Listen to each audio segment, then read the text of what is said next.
Sorry, give me like one more second. I need to sign up for Aquafit class. I have the hiccups. I don't like that. Not a fan. Okay.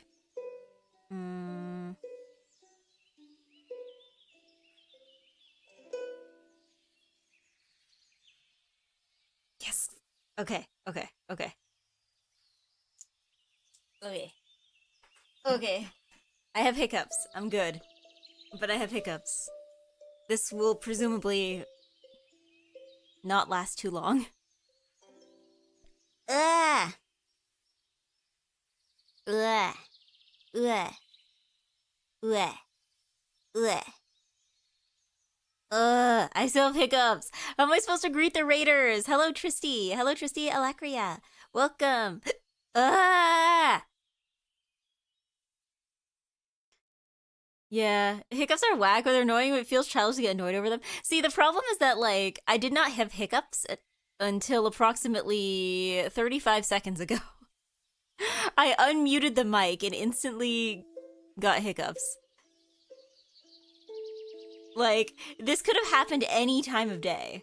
Like, I sat at a computer for most of the day, not really talking to anybody. This could have happened then, but no, it had to happen right within, like, you know, within 5 minutes of when I needed to start talking for several hours straight. Cleus endures, the pressure's getting to her. I've done this 1 bajillion times. I don't know how many times. I'm sure Twitch keeps these statistics, right? Of like, how many streams have I done? Like, how many individual streams? That data must exist, right? Someone's got to be keeping track of it. Because, like, I mean, I guess maybe, I don't know. If I, like, private a VOD or something, I don't know if it stops counting. But, like, I've easily gone live more than 100 times, right? Think it must, but can't be sure. Well, like, okay, I'm trying to think. Like, because I've been streaming... Because I've been streaming for, like, what? 4 years and a bit? Although I wasn't consistent the whole time, right? So, like, there was usually like, gaps. But, like, I don't know, if we assume that I have streamed, like, an average of once a week for, like, the last, like, 5 years or so, then, yeah, somebody with a calculator figure this one out. The Great Japan Gap. Well, I don't know, there's been a few gaps. Hold on, let me start music so I can discuss EGGY history. Here we go.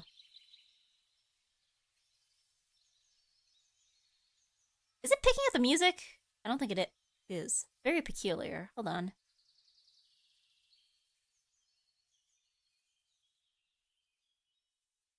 Ah, here we go. Here we go. 1 second.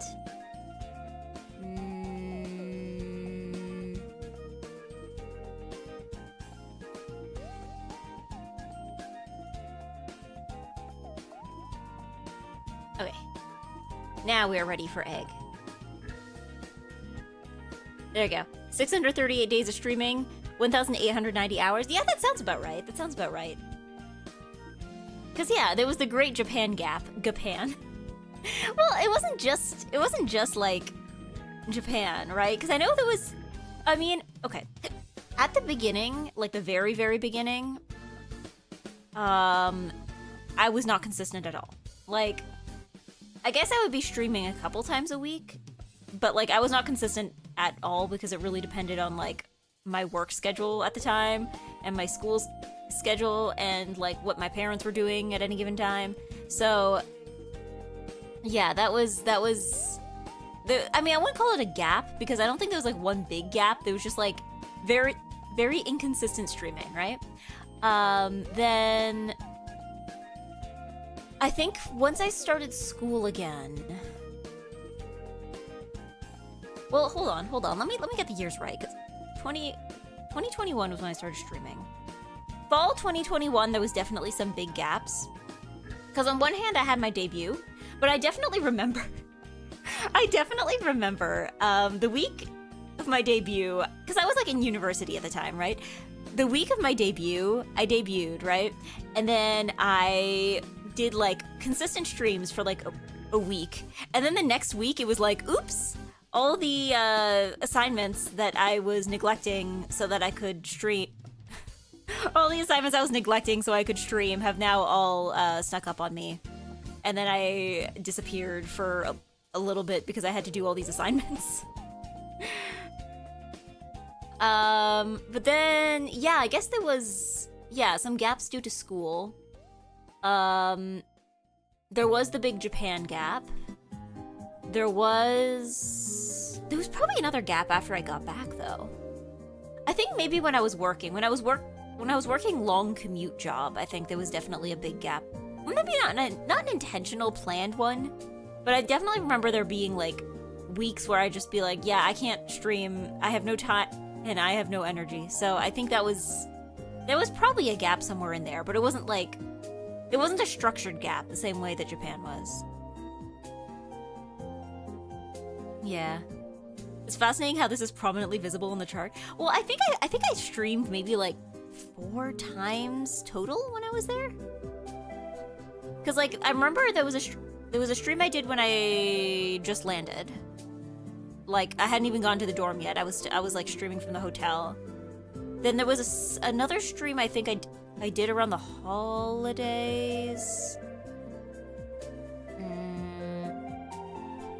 Oh, what else was there? There was only like 3 or 4 of them. Yeah, I think I did one around the holidays, and then I think I did another one when I was, did I stream when I got COVID? Maybe I did. There wasn't that many of them. There wasn't that many of them, is what I'm saying. But yes, good evening to Jake, and good evening to Counter Teamer, and good evening to Panis, and good evening to Yatakarasu, and good evening to Uphill, and good evening to Pembu, and good evening to Robert Brown, and good evening to Tristy. Thank you for the raid again. Did we do it? Okay, somebody got the shout out. Okay. Mahjong train. We will be zhonging momentarily. And good evening to Hickory, and good evening to Icy Skizzers, and good evening to Najan Stamos, and good evening to Psychwood? Psyched? Is it pronounced psyched? Is that what it is? And good evening to Punk Asian. And good evening to Linkstorm on YouTube, and to Taichi on YouTube. Good evening.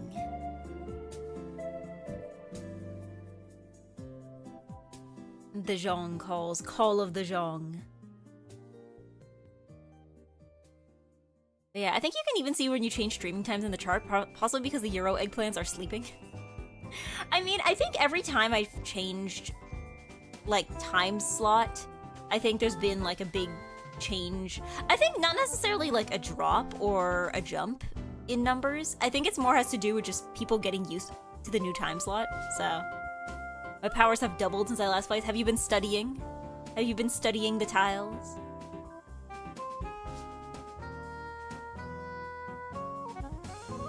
But yes, we are zhonging. We are zhonging tonight. No. Today was okay. I found a teacher who taught me what he knows. Ah, you have had knowledge passed down. The knowledge isn't passing. Somebody say sleeping Euro eggplant? Did you just a whack for this? He's gonna a whack for this, and then he's instantly gonna go back to slip. He's just gonna a whack to say this one thing, and then go back to slip. I'm sorry to the sleeping Euro eggplants. I'm sorry for having such high energy music right now. I'm sorry if you are sleeping, if you are trying to slip or be a slip. Slipping or being a slip. I whacked randomly, but it's true. Watching Eggy yap and then falling asleep because it's 3 a.m. This is the routine of the European eggplant. I don't know. I mean, I don't have a lot of days off, but like when I do, I kind of want to take advantage of that, right? Because I did manage to do a morning stream on the long weekend. There might be another one soon. I want to do something because I'm not I'm not gonna have Canada Day off. Like, I'm not gonna have July 1st off. But I am getting July 3rd off. So I'm thinking I want to do something special for that. I need to figure out exactly what, because it's definitely closer than I think it is. But I definitely want to do something fun for that. Stream all day, maybe. All day streaming. Streaming what all day? I'm not entirely sure. That's the big question. But maybe all day streaming. Because yeah, like, I don't have vacation days yet, and I will not have any for, like, quite a while. So it really is just holidays. It really is just, statutory holidays. Because, like, even the days I got for, Offkai, those are unpaid. I'm taking those unpaid because I've, like, already kind of committed to doing it, so I was like, hey, I don't care if you pay me or not, please just give me these 3 days. Please give me these 3 days. Yeah. So, yes, I will not have, I don't know. It also means I have to, like, so you'll have to leave on Offkai Sunday? Yeah, probably. That's what it's looking like. I'll check again for flights. I don't know if they've added flights. I feel like they probably haven't added flights. People who fly frequently, is it common for them to add more flights to a destination closer to the date? Would you have had to work on the weekend? No, but I wanted the Thursday and the Friday off. That was the thing. Ideally I would have wanted Thursday, Friday, and Monday, but I think somebody with more seniority than me had already wanted the Monday, so I do not get the Monday. Only if there's a lot of demand, and it would have to be a lot. Yeah. I guess that's...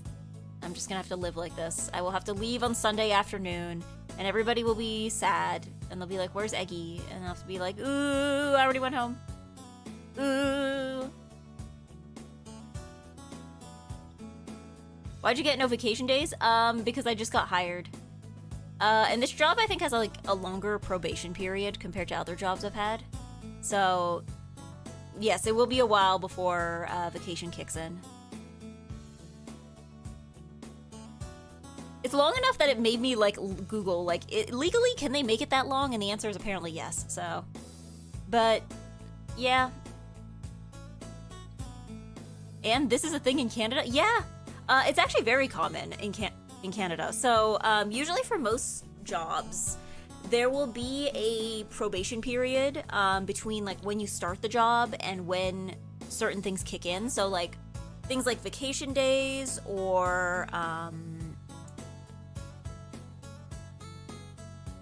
like, yeah, vacation days, I think certain, like, insurance policy stuff.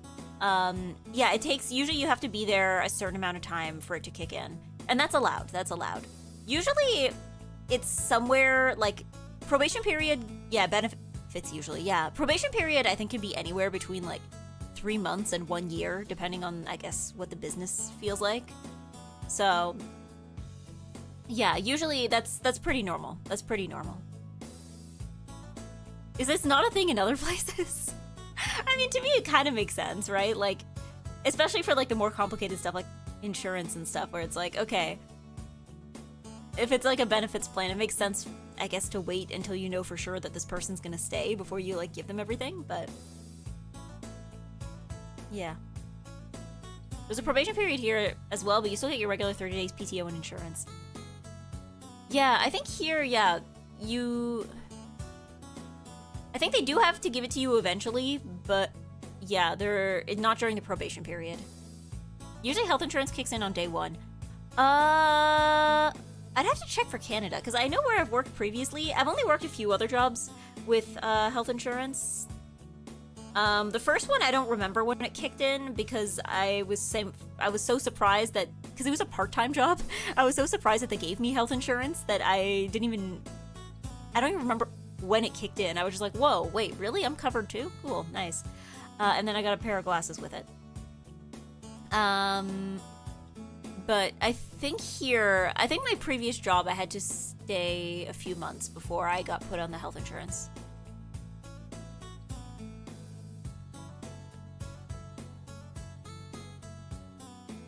Yeah, no, vacation days, legally they're required to give you a certain amount per year, but it's, I guess there's more flexibility in the law about like how long you have to wait for that to happen.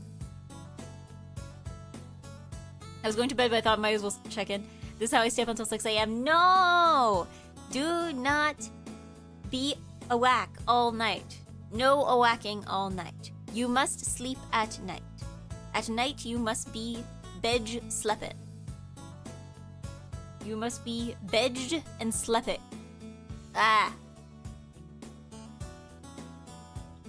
I am suddenly sick and awacked randomly. Randomly? Randomly. I don't know. The other night, it wasn't last night, I think it was the night before, I had a dream, like, I don't know. I don't have nightmares very often, but I had like a dream that was scary enough that it woke me up and then I got scared again. I had a dream I was like at someone's house and like suddenly like there was like a blackout. And then I felt something that felt like a dog or a cat biting me. But in my dream, I guess whoever's house I was at, I knew they had pets. So I was like, oh yeah, I was like, I'll just ask them like, hey, can you get your dog to stop chewing on me? And then the lights came back on and like it wasn't a dog. It was like this like creature that was entirely made of eyes that I guess also had teeth. And I got so scared that I woke up. But the thing is, I woke up and like next to my bed, I have this like House in Fata Morgana wall scroll. And I guess in like the very low light, somehow this wall scroll also looked like it had like this like eye monster on it. I don't know, I got scared again. And then, I mean, I guess I got back to sleep. So I guess it couldn't have been that scary if I fell back asleep, but yeah. The eggy teeth nightmare. It wasn't teeth! It was eyes this time. I don't have nightmares very often. I don't know why it happened that specific night. Yeah, if I remember, there were also 30 days of sick days if something exceeds that health insurance kicks in and pays your wage instead. Okay, that is a European thing. We do not have that here. I think previous EGGY work. I have to check I don't know what the policy is for current EGGY work, but I know previous EGGY work. I think we got like 2 or 3 sick days per year, and everything else either had to come out of vacation or it had to come out of like you just do it unpaid.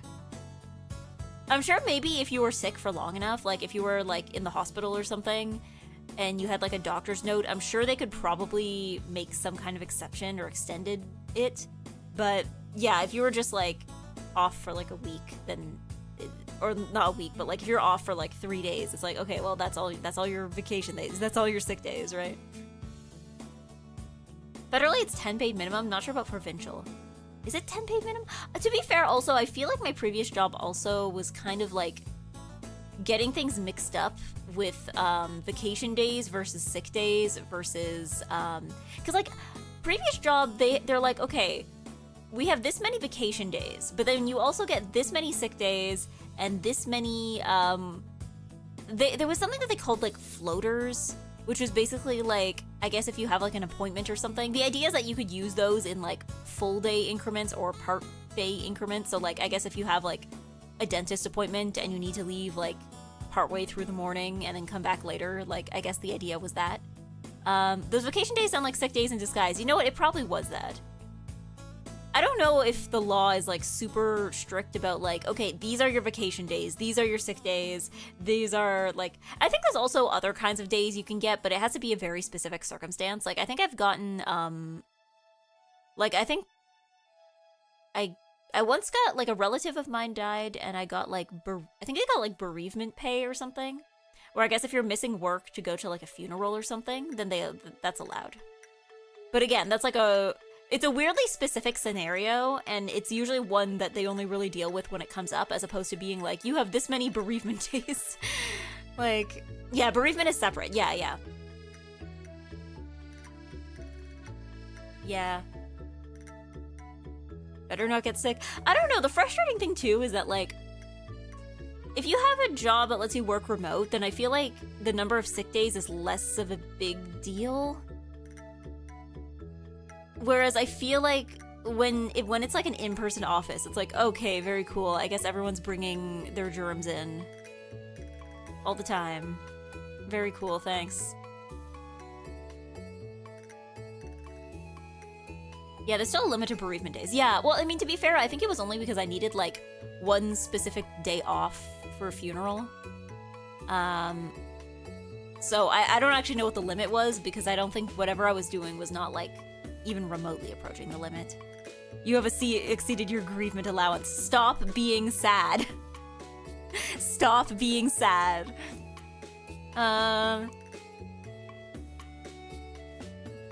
Yeah, Canada's less hectic than the US, but it's still pretty bad. Yeah, I think we're better in a lot of ways, but, like, I think that can be said for a lot of stuff, right?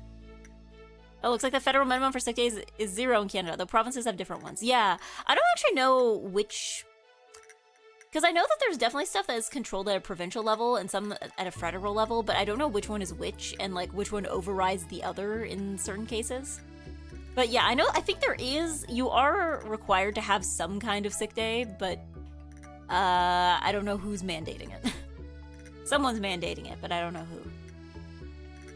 Ontario, 3 unpaid days after 2 weeks of employment. That sounds about right, I think. I think that sounds about right. But to be fair, also, like, I think I've only ever worked one job that gave, like, paid sick days and was full-time. Because I think every other job I've had is, like, part-time, right? Where, like, you know, if you're sick one day, like, yeah, you can call in sick for your shift, but also if you're like, yeah, I'm sick, it's pretty bad, I'm probably not gonna be in tomorrow, you can just, like, get somebody else to take your shift, right? Like, that's the nature of part-time work, right? Why is there a limit on sick days? Are they at least paid? The thing is, I guess the idea is they're like, we can't let people have too many sick days because then they're just gonna, like, make up illnesses to not have to go to work. But, like, I don't know, like, there's gotta be some kind of alternate arrangement, right? There's gotta be some middle ground. Because, like, especially, like, if your job requires you to come into office, right? Because, yeah, because employers pay for them usually. Yeah, essentially, like, for businesses, it's like, okay, you're paying somebody to not do anything. But, yeah, the only sick days I took was when I caught the flu. Yeah, I'm trying to think, because I remember, again, when I worked at previous EGGY job, I haven't had to take any sick days yet, knock on wood, for this job. But for previous EGGY job, I think, there was a few times I had to take sick days. I think towards the end, at some point, I started taking... I'm not even sure if they were paid. I think I just started using some of my, like, personal days or floaters or whatever they were calling them. Towards the end, there were definitely days where I don't even know if it was calling in sick. I suppose maybe being burned out can qualify. Being exhausted can qualify as sick, I guess, if you're tired enough. Because I definitely remember there were days where, like, I woke up and, like, there was nothing, like, specifically wrong with me, but there was just, like, a feeling of, like, I don't think I have the energy to do any of this today. Like, I think that there was a few of those towards the end of long commute job where I was just like, wake up, I'm like, no, not today. It's not gonna happen. I don't think I can do it. I don't have to do this to myself. and then I would go back to sleep.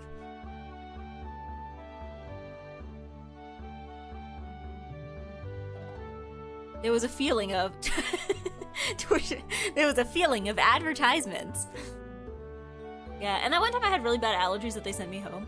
Yeah, I think that's been, like, a thing around the office that I feel recently where I'm like, there are a lot of people who are coughing and sneezing and I cannot determine who is having allergies and who isn't, and I don't think neither can anybody else, really. Well, I don't know, I just have to hope for the best.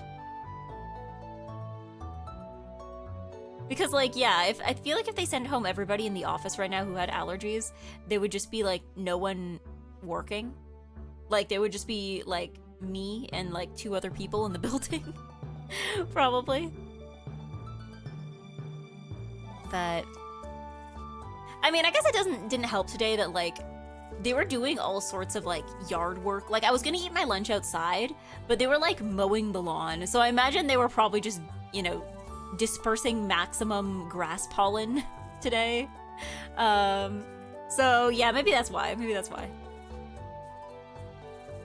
I wish a good egg stream for everyone. It is eep time again. Have a good eeping, sleeping? Have good resting and sleeping, Defins. Good sleep. Yeah. I remember another VTuber from the US talking about how he had a bicycle accident and that burned through all his sick days and vacation days. Yeah, that wouldn't surprise me. Again, I feel like here it really depends on the policy of the company you're working for. Because I feel like some of them might be more lenient than others. And I also know there's specific rules about like I think they can make exceptions in like severe cases, I think. Probably, depending on the company. So, like, yeah, if you were, like, in a bicycle accident and you were, like, in the hospital for, like, several days and then, like, physically couldn't get to work, like, I feel like there's probably gotta be something there for that. But, yeah. But, yeah, how was your weekend? My weekend was pretty nice and good. I went to... There was a, fan-run Hollow Stars cup sleeve event that I went to. That was in my area. So I got to go to that. That was fun. I'm happy I went. Apparently, like, I think most of the people who went, because I think I showed up around, like, maybe, like, 2 in the afternoon. And most of the... I think most of the people who went had showed up, like, an hour or 2 earlier. So a lot of people had left by the time I got there. But there was still stuff left. So that was good. A sleeve event. Cup sleeve. It's like a common, I guess it's sort of like technically oshikatsu. It's not just a VTuber thing. I've seen people run them for like all sorts of like, you know, the K-pop groups. People will do it for like games that they like. It's essentially just, I guess, like a fan run event where you print out like usually you'll work with like a coffee shop or like a tea. A lot of people will do it at boba places. Or like some kind of cafe. So essentially, yeah, it's like you get drinks and there will be like a cup sleeve is like the little, you know, like the cardboard thing that they put around a drink, like so that like if your drink is hot, then it's not like, you're not gonna like burn your hand on it when you pick it up. So yeah, they'll make custom ones with like, you know, the characters of whatever's being featured, or like a specific design, and then I don't know. I guess it's more just like an excuse for a fan meetup. But yeah, there was, I think this weekend, because it was the Hollow Stars 7th anniversary, I think there was like kind of like the international, like there was an international arrangement among fans. Everybody was kind of trying to do it on the same weekend. So I think this past weekend, there was the one I went to. There was a few in the States. There was, I think there was one in the Philippines that was running. Yeah, like there was several running. I think they were all trying to do it on the same weekend. They had like coordinated it together. This is almost as random as Germans eating pudding with a fork in the middle of the city. I don't see what's so strange about this. What is so strange about VTuber fans meeting up so that we can drink matcha with Hollow Star's face on it? But yeah, no, I think, apparently, there was supposed to be ones in Europe, but the only one that managed to get off the ground was in the UK, I think. Yeah. Fans have to pick up for cover removing group. That was the thing, it was kind of a weird, because it was like, it was fun, but it was also like kind of a weird melancholy to it, because it was like, half of the people, like, in all this, like, because it was like, people were giving out like stickers and like, you know, little photo cards and small prints and stuff. And I'm like, it's like one of those things where it's like, feels bad to celebrate something where like half of the people featured in this are about to disappear, right? It was kind of like this weird feeling of like, I guess kind of, because it's not like it's over, right? Like it's not over. It's not over. It's just somewhat over, right? So it's like, it's not like it's like the only occasion ever to celebrate Hollow Stars, but like, it is kind of, maybe, nah, I don't know. Because again, it's like, it's not like it's over, but it's like partway over. So it feels like, I guess maybe to like celebrate Hollow Stars as it is, or like as it was as of yesterday, I guess. Like, yeah, I guess it kind of felt like a last chance.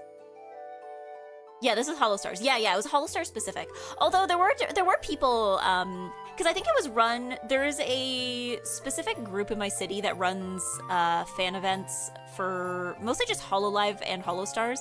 But I think because it is largely, I feel, the same people running the events, I feel like a lot of the people were showing up, and there were people there, like, obviously most of them had, like, Hollow Stars merch and stuff, but, like, there were people with, like, I think I saw somebody there with, like, a Kiara Ida bag. Like, it was just, like, VTuber fans in general, right? It was VTuber fans. It turns out that most people who like VTubers like VTubers. I don't know. I guess it's one of those things where it's like, it's very weird when I see like hostility online between, I guess maybe this is a pure example of like online is not necessarily reality, because I feel like I see a lot of hostility between like Hololive and Hollow Stars fans on the internet. But then every time I've been to like any kind of like in-person gathering of VTuber fans, everyone is like extremely nice and polite, which, I mean, to be fair, might just be like self-selecting for like the kind of people who would go to an in-person event in the first place. But like still, it's like one of those things where it's like, ah, right. The internet is not 100% reality. Shock. Unbelievable. Unbelievable. But yeah, I got to do that on Saturday. And I had a good time. And then Sunday, I didn't do much. I was going to go swimming, and then I got to the pool too late because for some reason I thought it closed later than it actually did. I forgot it closes early on Sunday, so I did not get to swim. I got to approach the building and see that the door was locked. Then, I don't know, today was normal. Today was work. I had a normal, well, actually no, my commute home was quite speedy. It was quite speedy. I was pleasantly surprised. Oh, another funny thing that happened today is when I got home, there was like something in the mailbox that was like this. Basically, it was like a notice that there was going to be construction in my area, except I could see that I think they forgot. They forgot, because I think when they mail out these notices, right, usually it will be like, construction is happening on street name from like intersection to intersection, right? But the thing is, I think they just totally forgot to actually put in the street names this time, because I get this notice that says like, notice of construction from on street name from street name to street name. And like, there was more blanks within the form. Like within the letter, there was more blanks. That was just like, it was just like, They just forgot. I think they just forgot to actually say where the construction is. I'm assuming it's probably close enough to me that they, like, I'm within the radius that they believe they need to send a notice out for. But it was also just like, I don't know where this is like the mystical construction. At least the date is on there. They got that right. They got that right. But yeah, it's like, they're doing construction on nothing. They're doing construction nowhere. Notice construction. When? Yes. Where? Yes. No. Where? No. How long? Within 48 hours. I think the person that was supposed to do it isn't qualified. I don't even know. I don't know who sends these ones out. Like, because like, there was 2 different places where they could have written it in, right? Like, there was the one at the top, which I guess you would have to go into like the document to edit. But then there was also some blanks where I guess the idea was that they would write in the, like they would write it in by hand, right? But they didn't do that either. Somewhere out there, construction is being done. Be on the lookout. There's gonna be construction. They're constructing something on either the road, the sidewalk, or the bike paths. On which one of them? Who knows? They didn't specify. I don't actually know what's being constructed. They just said there's gonna be construction. They didn't say where, and they didn't say what they're doing. I mean, I'm assuming it's not going to take very long because they only listed one date. So I'm assuming it's just going to be like a quick 1-day project, but it's like, watch out for construction. Somewhere out there. Beware. Beware. Eggy, drink water? I just did! I'll take another sip of my sparkling water.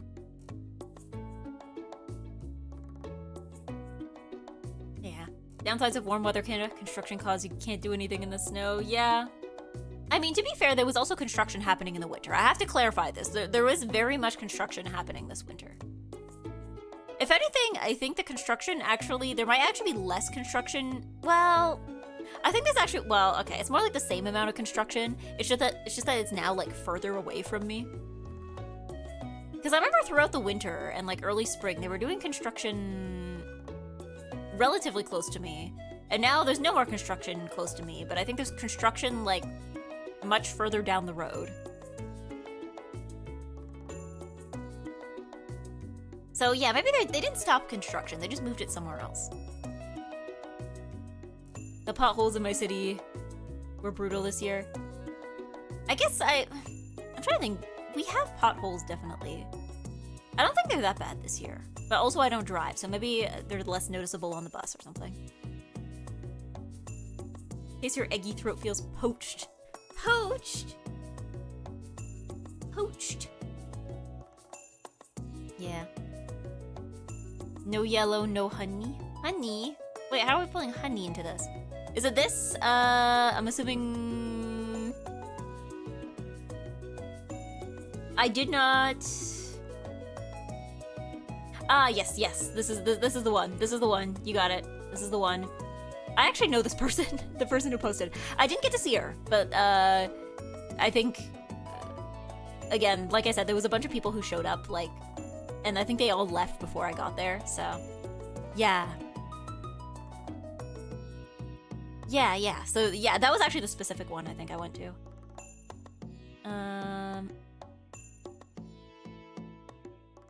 But yeah, it was nice and good. Let us Jean. Let us Jean.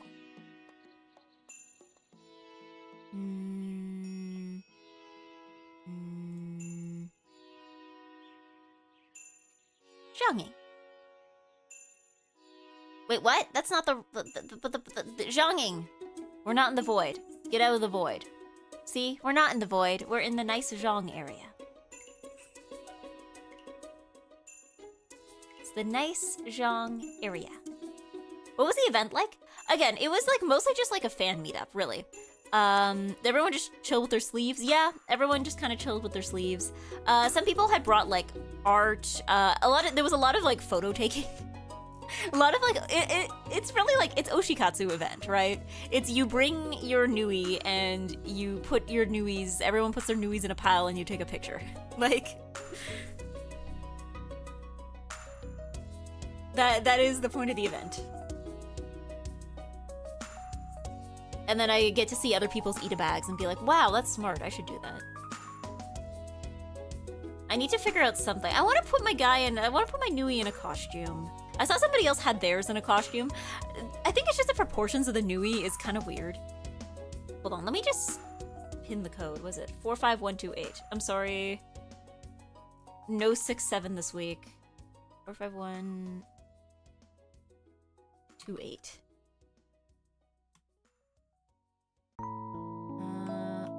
Okay.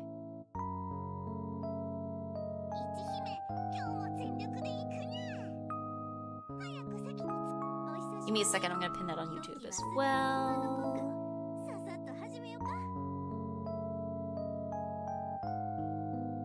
There we go. But 6-7 was yesterday. It was! It was. Ah! Oh, we got 4 people already. Let's go! Yeah, costume envy. Well, okay, because like... How many fans did come to the event? I would say, I mean, based on, like, cup sleeves that were handed out, because I think they brought, the organizer was telling me, I think they brought, like, 90, and I think at the end they had, like, 30 left, so I guess that puts it around, like, 60, 70-something people. Yeah. Yeah, so, like, 60 people. Because, yeah, it was, like, 1 sleeve per person, so if you use those numbers to, like, I guess... But it was, like, running the whole day. Like, it was... Because I think, like, the place opened at, like, 10 a.m., and I think it went until 6 p.m. when it closed. So it was pretty much, it was running the whole day. So throughout the whole day, that was about... Yeah, so the organizer made these, yeah. Usually there's, I guess in the same way that you can actually, like, because, like, the cup sleeves are just, like, paper and cardboard, right? Yeah. I'm sure somebody in your area is already organizing stuff like that. I've seen people do it for all sorts of stuff, too. Like, people do it for VTubers, but, like, I know there's been, like, apparently, like, Love and Deep Space fans love doing this. K-pop fans will do this. Like, other idol group fans will do this. Again, if you can, like, gather enough people in a place at a time, like, it is possible.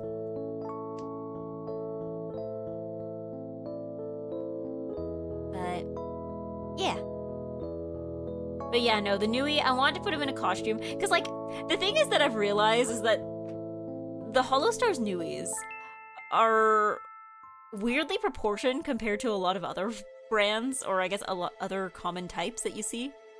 Because, like, even I saw somebody who had their Flayon in, like, a cinema roll costume, which is cute, but they were also just like, yeah, he, like, his head fits. His head fits, but, like, his body is so tiny that, like, it actually is, like, most of the costume is empty. It's just that his head is filling it up. So it looks okay. Yeah.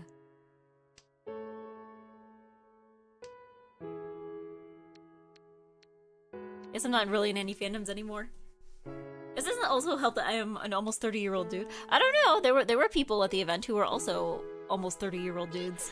Truly, we are all almost 30 years old.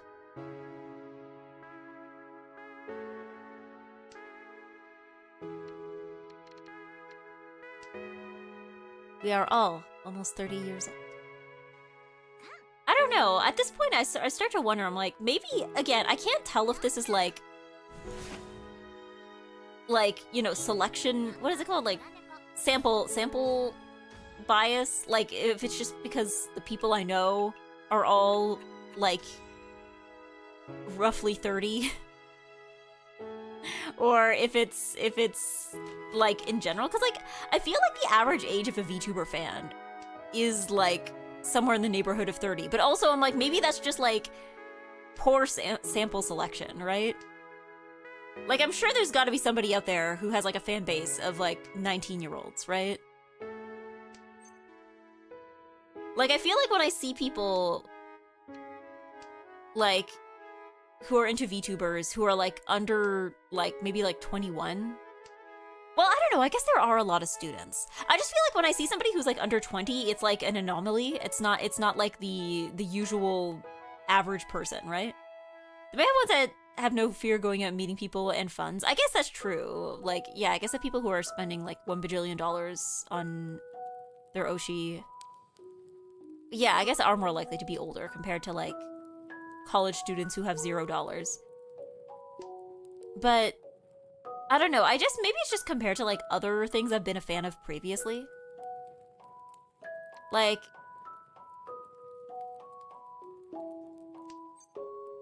because, like, that's the thing with VTubers, though, because, like, I think about this, I'm like, okay, a lot of gacha games have a pretty young fan base, right? Like, stuff like Genshin and even, like, Uma Musume. Usually the fan base for that is younger, which makes sense, because it costs $0 to play, right? But on the other hand, it also costs $0 to, like, watch VTubers. Like, they all stream on, like, YouTube and Twitch. Like, you can subscribe, or you can become a member, but, like, at the end of the day, it costs $0 to watch something on YouTube, right?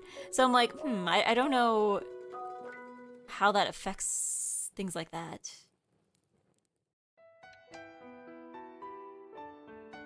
Yeah. I definitely don't want to show up to meet up there without knowing that older people are around. For Project Sekai, I could see. I don't know. Bang Dream strikes me as having an older fan base too, but maybe I'm also, like, poor sample size. It costs a ton of time. You'll never believe what high schoolers actually have a lot of. Well, maybe not. Maybe that's dependent on. But, like, definitely I remember, like, if I was in high school, like, in the past 5 years, I feel like I would have spent a lot of time watching VTubers.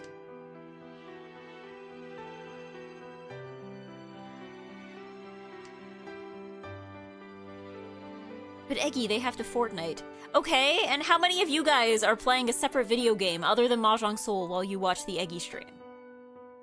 Be honest with me.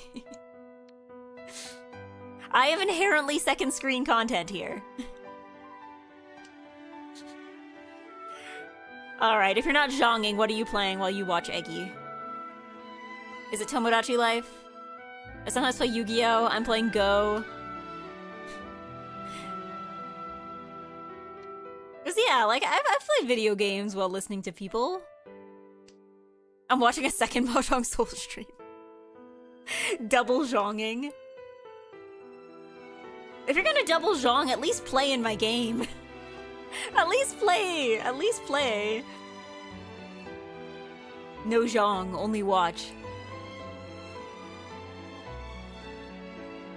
Yeah, I think it's very normal. The mobile Pokemon card game sometimes. Yeah, like, oh yeah, I guess maybe if it's like, it's second screen, it's quite literally second screen. It's like, cause like, I don't know, I've watched VTubers while knitting. I do that a lot, actually. I've watched VTubers while playing Tomodachi Life. I've watched VTubers while playing Power Wash Simulator. I've watched VTubers while... what else have I watched VTubers while doing? Chores, but that's not really a game.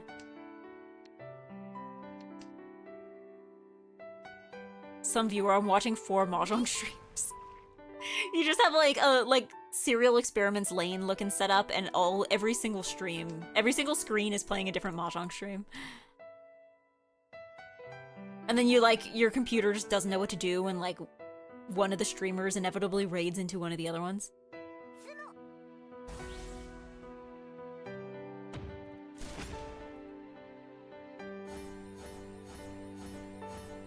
But yeah, is Eggy the primary monitor or secondary? Yes, important question. Important question. The primary work screen. I am the most important thing on your screen right now. I don't know, sometimes I wonder too, like, because I've definitely been in like stores and cafes and stuff where they would have someone stream playing on the TV. Like, I've definitely been, I think once I went into like a card shop a few years ago and there was just like someone's like Magic the Gathering stream that was playing on the TV. And sometimes I wonder, I'm like, somewhere in the world, there's always like a 1% chance that I am currently streaming and somebody has me up on a TV in a public establishment. There's always a low chance, but the chance is never 0.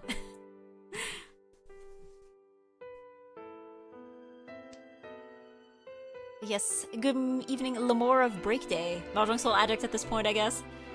We're just maximizing the amount of zhong we can handle at once. Hey Eggy, can you pause the game? I'm in a Mahjong tournament IRL. Actually, I'll just put the stream on for people to watch. Yeah, it's like, is my zhong stream going while people are zhonging? Good day, Eggy. How was the zhong? We just started, but I think it's... I'm not in last, so I can say it's going well. I will now consider if I ever own a shop. I mean, I think it would be kind of cool, I guess, if, like, I don't know, VTuber Cafe that's not, like, themed around any specific VTuber. You just play, like, a VTuber on the TV.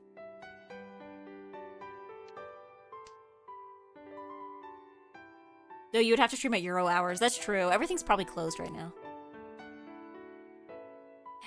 NiceEggy stream playing on the TV in a restaurant at 3 in the morning.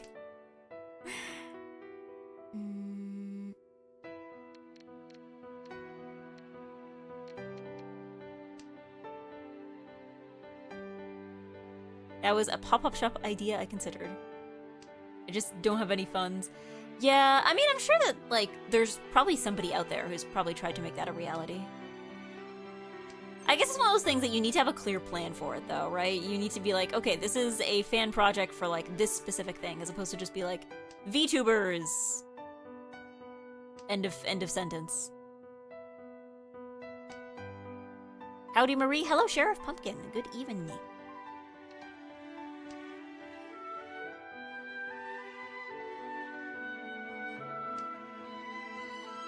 There was one time I pulled up an Eggy stream during the lunch break for a tournament I was running. I didn't put it up on the projector, though. Unbelievable. Not promoting the egg. Unbelievable.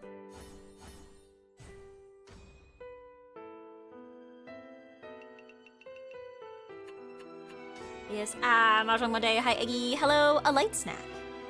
I'm just realizing it's a light snack as in like a snack that is not too large or heavy. As opposed, I don't know, I was thinking light snack, like a light snack, like a light switch or a light bulb. And I'm like, what do light eat? Normalize putting Eggy stream on the living room TV. I don't know, I feel like the only time I've ever put like a VTuber stream on the TV has been like, I guess when I've gone to like conventions. Like I know at MagFest a lot of the time there would be somebody, there would always be somebody on the telly. Every time we'd be like getting ready in the morning or just like chilling while we wait for everybody to be ready to leave.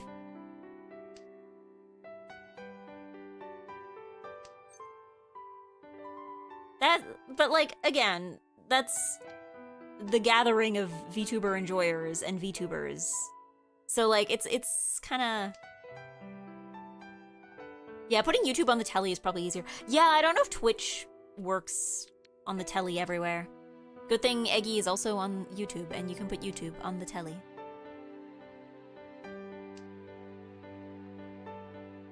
On the telly. Oh no, she said being British on top of being French. I don't know, it's fun to say, okay?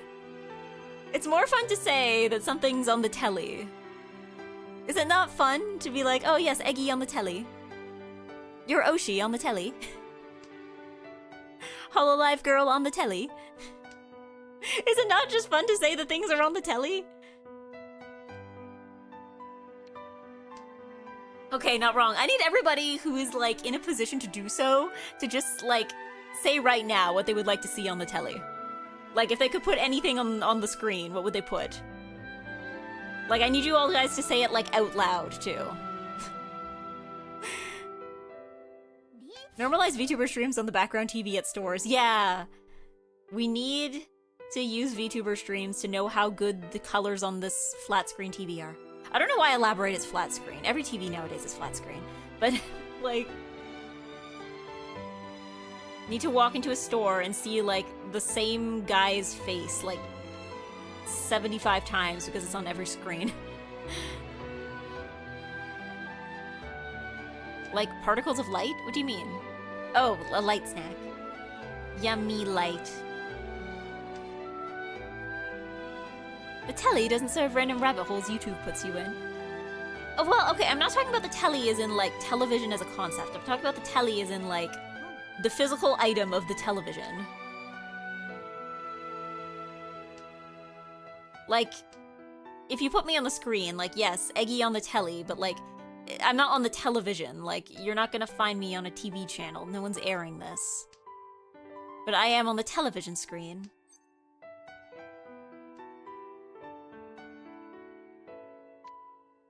I'm looking at a CRT right now. Eggy on the CRT. Eggy on the CRT.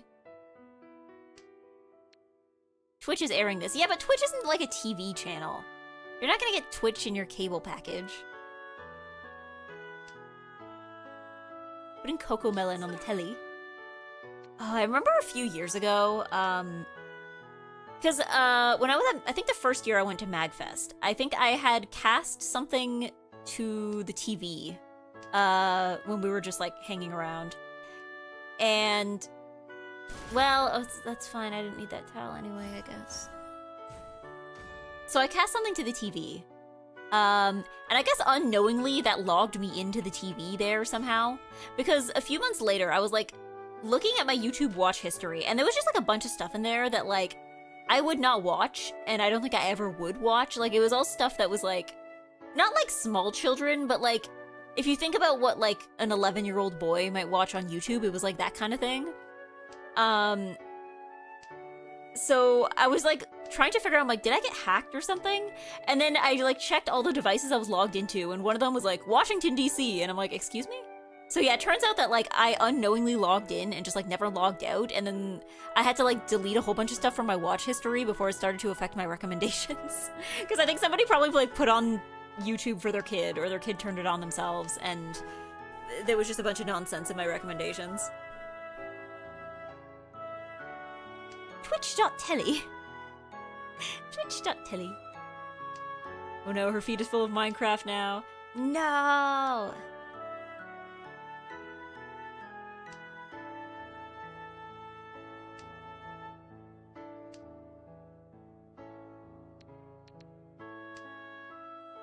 I mean, I'm sure we've all done that, right? Where you've like logged into like YouTube or something at someone else's house and then forgot to log out and now your recommendations are weird. You need to log out because YouTube will renew that Google account on that TV forever. I did log out. But also, I think because it's in a different country, I feel like there might be something in there. I remember when I was in high school. When I was in high school, there was one guy I knew at like the part-time job that I worked, because they had a computer there, I think, that some people would use, because I think they used a Facebook group to do a lot of the like schedule coordinating. So there was a computer there and people would sometimes log into it, but there was one guy who would just keep forgetting to log out. So like inevitably, every time he would forget, somebody would go in and be like, hey, I'm so-and-so and I forgot to log out of my Facebook account, and he would just make a public post like that. I don't know why it was always him. It was like him specifically that would just keep forgetting to log out. Yeah, I have nightmares about doing this in hotels and accidentally exposing innocent people to VTubers. Not VTubers! It's fine, you're spreading the good word.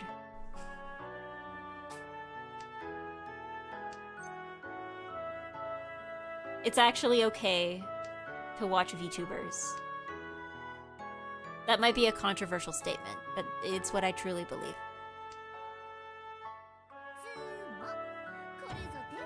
Nah! Oh, this is gonna put me into 4th place, isn't it? Or at least— oh, wait, hold on. I'm safe, I'm safe, I'm safe, I'm safe. Not losing. Not losing. I feel that statement is a bit biased. Well, I don't know. What's wrong with watching VTubers?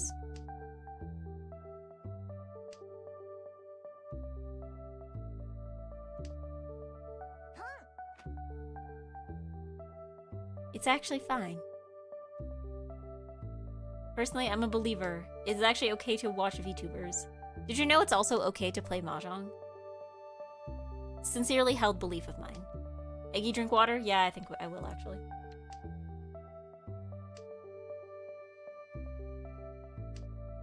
Fancy watching an Eggy stream over tea? Fancy an Eggy stream on this fine afternoon? We used to have a Slack channel at work called #shame, where if someone left a laptop unlocked, you could post a teapot in that channel and publicly shame them for leaving laptop. Why a teapot? Is there like some in-joke I'm not aware of? Or was it just like somebody did it once and everyone was like, yep, this is just what we're doing now. This is what we're doing now.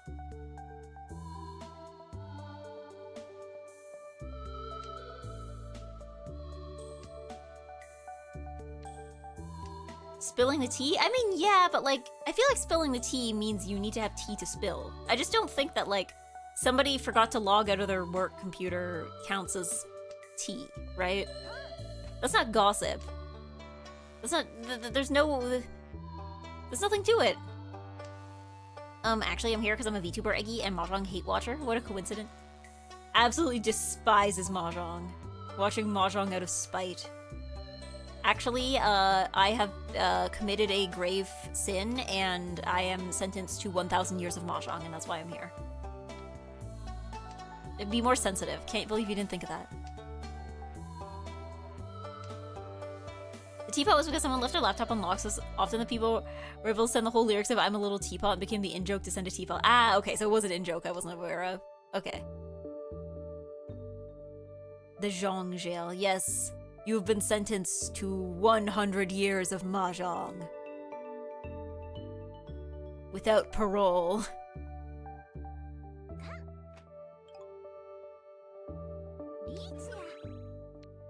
Punished for your Mahjong crimes. I don't know, what are Mahjong crimes, aside from just like breaking the rules? Google has a device activity page you have to search for. I did figure it out. Because, like, there is a way to log out of things remotely. Unless they took it away when I wasn't looking. But like that's how I logged out of that one Airbnb TV. You can find a list somewhere of like, here's everything, like every place that you are. Oh. Like, yeah, here's everywhere where you are logged in, and like here's how to. Here, do you want to log out of them? Yeah.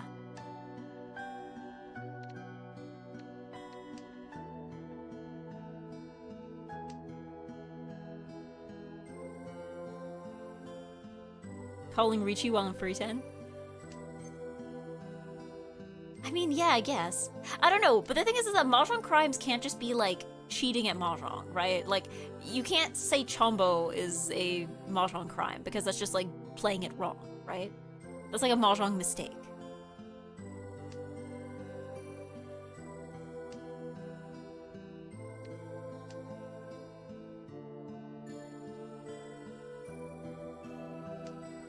Into individual device or just hit the new button of log out of all sessions. Leave no traces, I was never here. I mean, I guess maybe if like somebody hacks your account and has just like been accessing it on multiple devices, I guess, yeah, that would make sense to have log out of all sessions. Although I wonder if that counts the one that you're in, like, now. Man! How dare you be faster than me? I was trying to make 13 orphans here. I could have had 13 orphans. I didn't get 13 orphans. That's also a crime, yeah. How? I can't believe you didn't notice that that I was going to get 13 orphans. I could have had 1 million points, 1 power giant Yakuman, big point, big, no. No. But yes, congratulations to Zelly, and thank you to Lemorsi and Vols AFK for playing. Thank you, thank you. GG, thank you. I'm doing crimes today. I damaed twice in friendly. I don't know, are there things that are like legal in friendlies, but now like crimes in ranked? Or like the other way around? Funnily enough, if you don't hit me with that, I might actually still be first. You had that many points? Well, no, because like 13 orphans takes like 1 billion points away from you, doesn't it? It's like 1 bajillion points. Lavi, is that? I don't know why. I looked at this character and I'm like, I know this is probably like the Halloween skin of an existing character, but I looked at her and I'm like, is that Rice Shower? I don't know why. I guess maybe it's like dark hair plus blue rose. My brain just immediately went to Rice Shower. I'm like, no, that's not Rice Shower. That's not even an Uma. She has normal ears.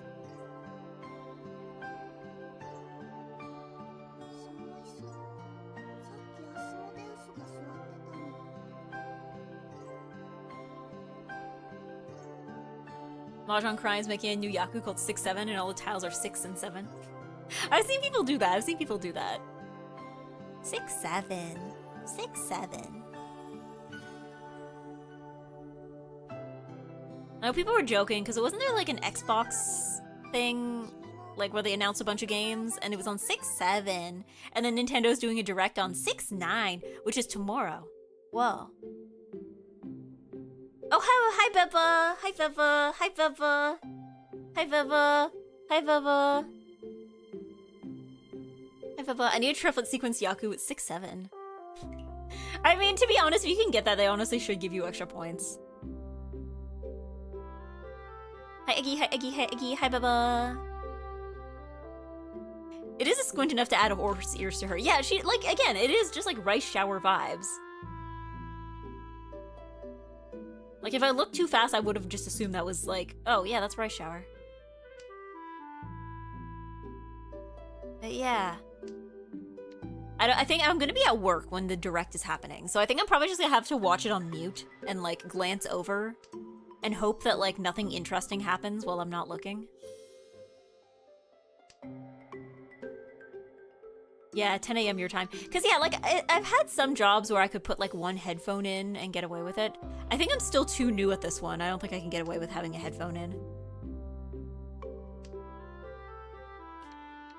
Manifesting an Ace Attorney for you. Thank you for believing in me. Thank you for supporting my interests. You can watch the video as soon as work is out.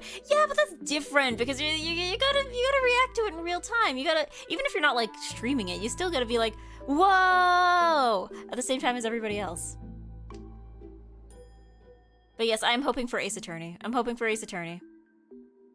I'm always hoping for Ace Attorney. I've never not been hoping for Ace Attorney. They failed me every single time, but I'm still hoping for Ace Attorney. Ace Attorney, Ace Attorney, Ace Attorney, Ace Attorney, Ace Attorney. Let me see.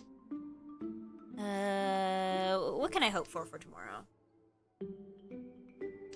Scroll down Blue Sky. All for you so far that I keep getting is literally all Eggy likes. Have you tried following a second person?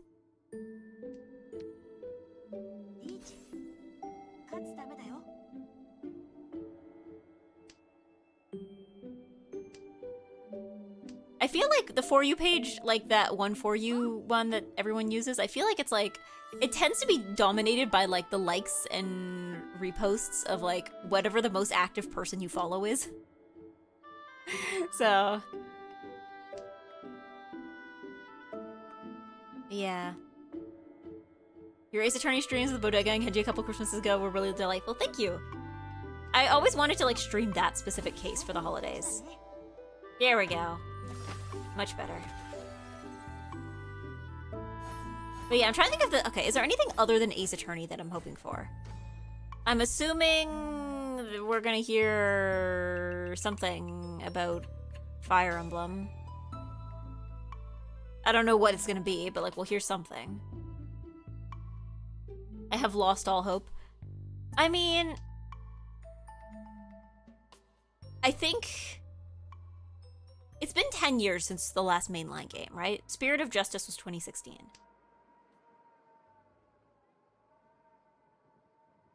Fire Emblem, 4 houses. Well, like, there was a DLC. What was it? The Ashen Wolves? Technically, it is kind of 4 houses. Yeah, like, I know there was a Fire Emblem game that was announced a while back, so I'm assuming there's gonna be something about that. Trying to think. I feel like I think the last time I watched a direct, they announced like Paranormasight 2. I guess there's always the weird like curveball ones I feel for me where it's like, I didn't think this was gonna get a sequel, but I am not complaining.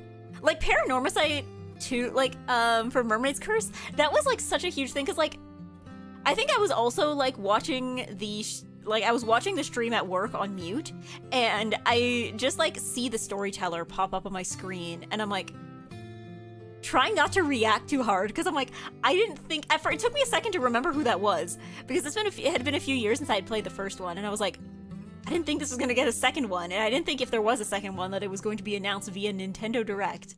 But turns out many things are possible. We don't have a 3D Mario for Switch 2 yet. That's true. I guess I'm not really a Mario person, but I also am aware that many people are Mario people, and I have to remember that. But I guess I'm trying to think.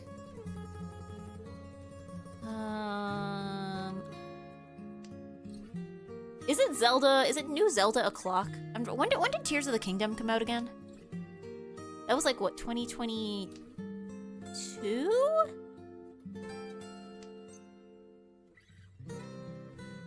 I mean, it's probably about time for another Zelda, right? Maybe. I don't know. What was the gap between Breath of the Wild and...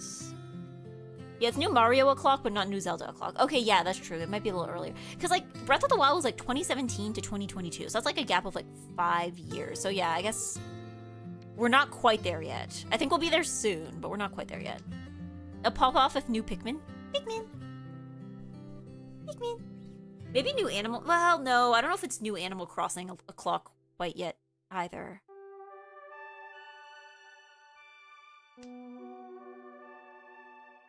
Pikmin. Yeah, Tears of the Kingdom was 2023, my bad. New 3D Zelda, not yet. Okay, yeah. Why did I think? Oh, maybe it was announced in 2022. But yeah, New Pikmin might get me to buy a Switch 2.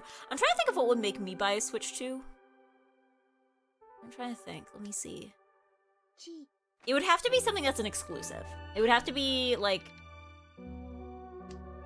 if it exists on another system I already have, I don't think I would get it a Switch 2. Ace Attorney. I think I would drop. How much is the thing now? Like $700 or like 800 Canadian? I would drop $800 in the name of Phoenix Wright. I think I would do that. But I'm trying to think of like if there's anything less than that that would there's anything less than that that would get me to buy one. Better hop on Switch 2 before September if you don't want the price hike. Wait, has it not happened yet? I thought it already happened. Are they planning a second one?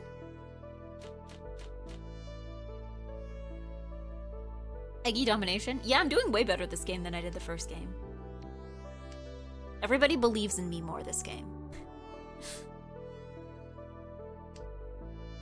Yeah, what else would make me get a Switch 2?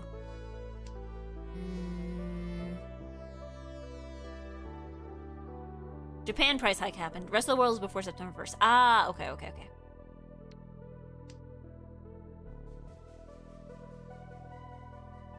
I mean, I'm not gonna lie, like, I know that there's other ways to do it, but it is pretty convenient that Nintendo Online for the Switch 2 has GameCube games. Because, like, it would be convenient to be able to, like, just stream Wind Waker without having to, like, get everything else set up.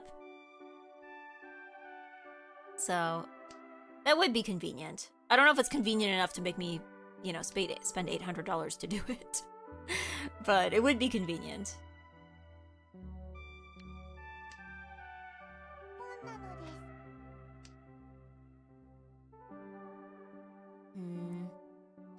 I don't know.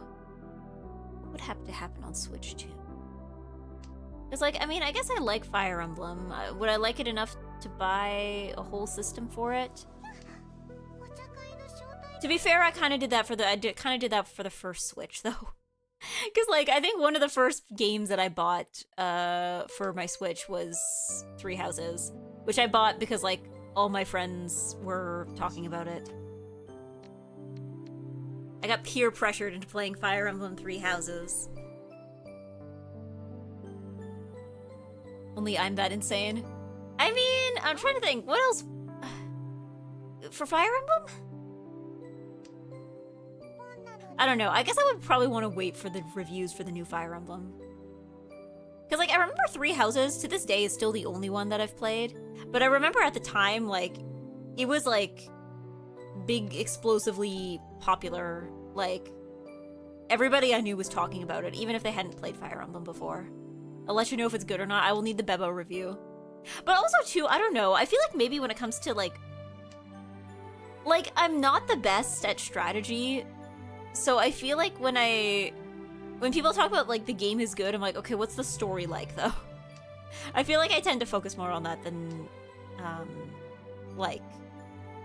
Because I know some people are saying Three Houses had, like, added some stuff and removed some stuff from, like, the usual Fire Emblem gameplay. Like, I think what was it called? The weapon triangle? Apparently Three Houses didn't have that. Or what else did they have?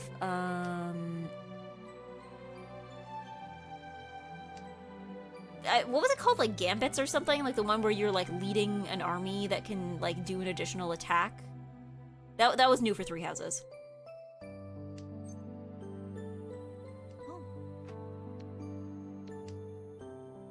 Yeah, pre-3DS Fire Emblems can be a little rough. Yeah, that's what I've heard as well. Well, because like, I feel like I don't see a lot of people talking about, like, I'll see people talk about the characters in old Fire Emblems, but not really, like, the plot. Nah!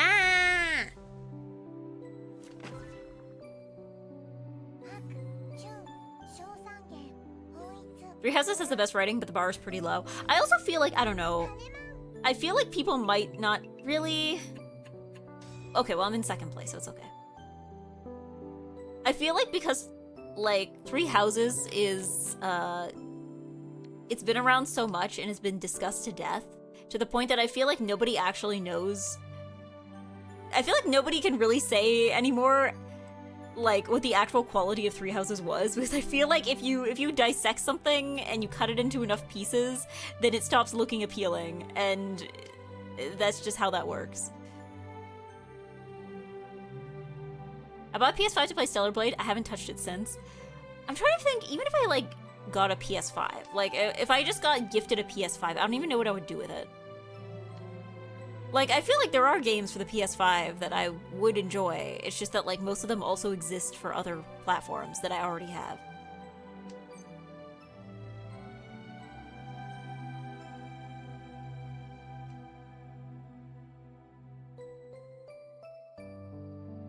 You would play Astrobot and then it would collect dust.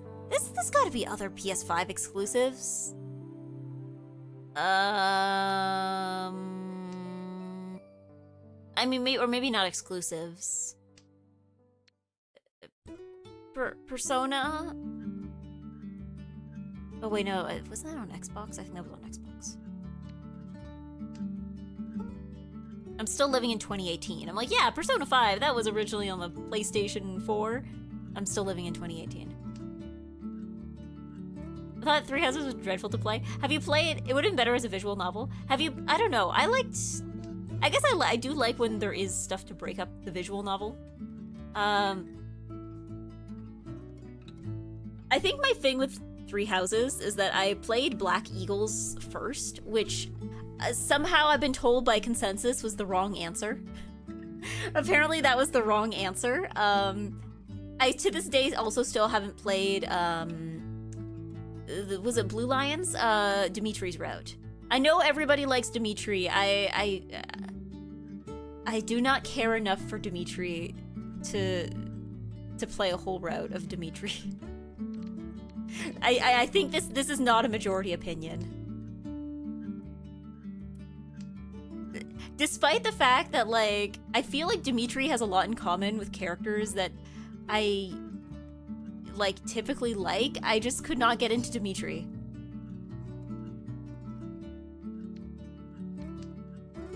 Yeah, correct answer was Blue Lions, which didn't help me finish the game. A friend of mine really liked Demon Lakes by association. I have to say you're wrong. I don't know. Well, first of all, if we're talking shipping, I think I actually preferred Felix Sylvain more than Dimitri Felix. So maybe there was kind of that. I don't know. My thing with Sylvain, I think it's incredibly funny because if you play as female Byleth, Sylvain will just, like, join your team. Like, if you ask him to join, if you try to recruit him and you're playing as female Byleth, he will just say yes no matter what. So I think in my first playthrough, I was Black Eagles. I recruited Sylvain really, really early on, and I had him for so long that I completely forgot he's not actually part of the house. Like, I would be in cutscenes with all the characters, and I'd be like, wait, where's Sylvain? And I remember he's not actually part of the team. He was just, like, a really long-term recruit. Yes. Alright. We've suffered enough. Thank you, Taishi. And thank you, Lavi.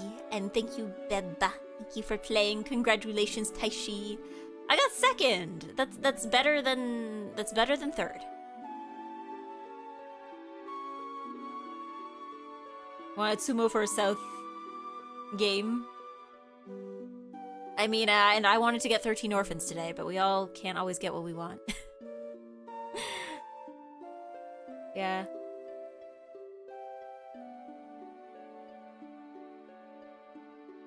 Didn't realize he was a philanderer first. I just thought he was doing a good job. Yay, no, this. Wait, are we still talking about Dimitri?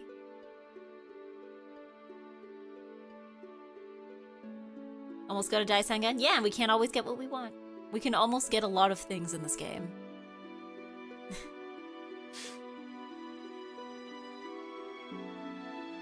Sylvain. Ah, Sylvain. Yeah, no, I think...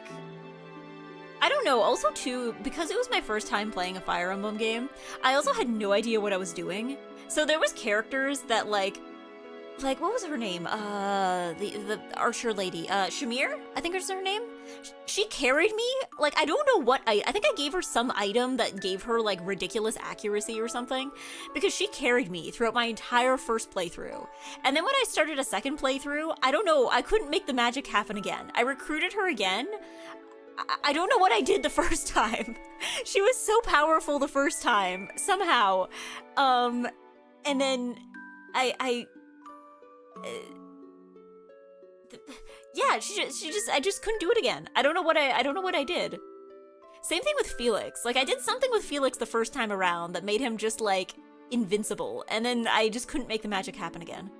Sometimes I just roll the stats high. I don't know, because here's the thing. Again, I didn't know what I was doing. So I don't know if I gave her, like, a really good weapon, or if I gave her some kind of, like, I can't remember if her character uses crests.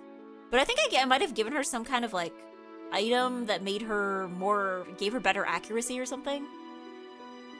You accidentally min-max somehow. Yeah, I don't know what I did. I was just, like, blindly, like, stumbling through this playthrough. And somehow I just made her just insanely powerful. She would hit every time, and she would, like, I don't know, maybe, oh, you know what it was? I think I maybe gave her an item that, like, just, like, greatly raised the crit rate. I'm thinking maybe that's what I did. Because somehow she would just, like, keep getting strong hits, like, every other turn, and she would never miss, almost never miss. And yeah, I just couldn't make it happen again.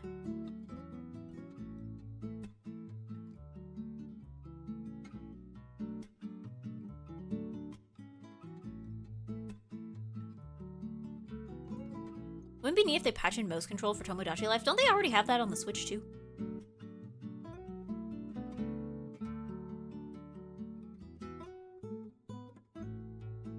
But yeah, no, I liked... What else did I like in Three Houses? I liked Dorothea. I think Dorothea was probably my favorite out of, like, the like, house leader lords? I don't know if they're counted as lords in this game. Yeah, I think Dorothea was my favorite. Who else did I like?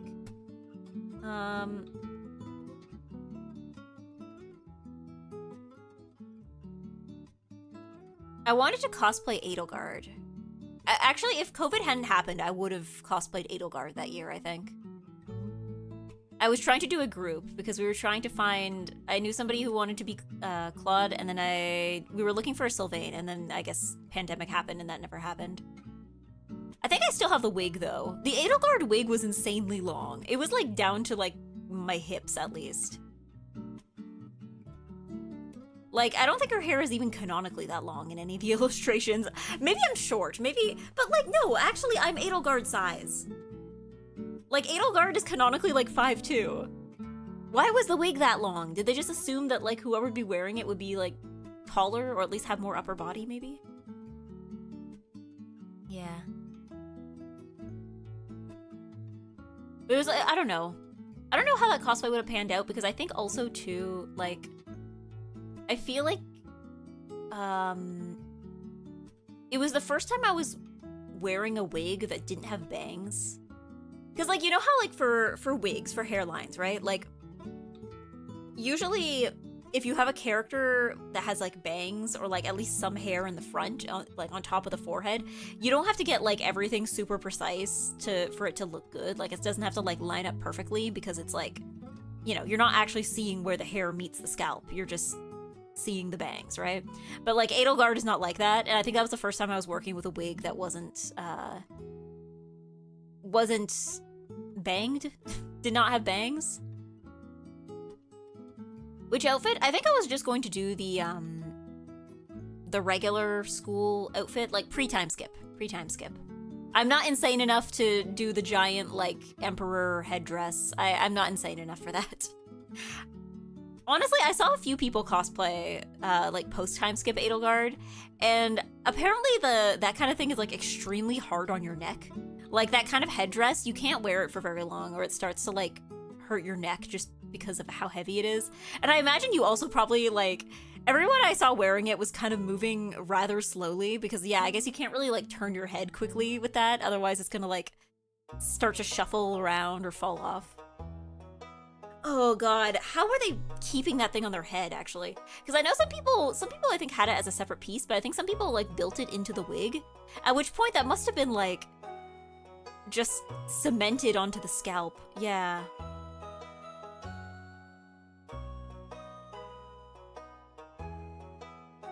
But yeah, it was pre-time skip because it was easier. I bought a sewing pattern for it and everything, and then I just never made it.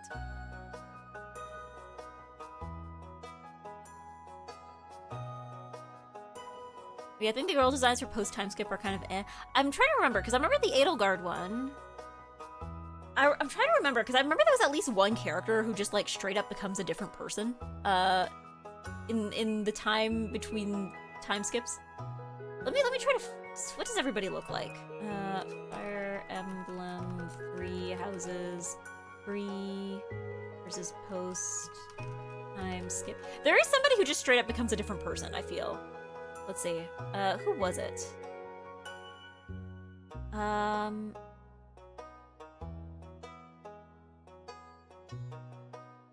mean, some of the characters are just like the same but older.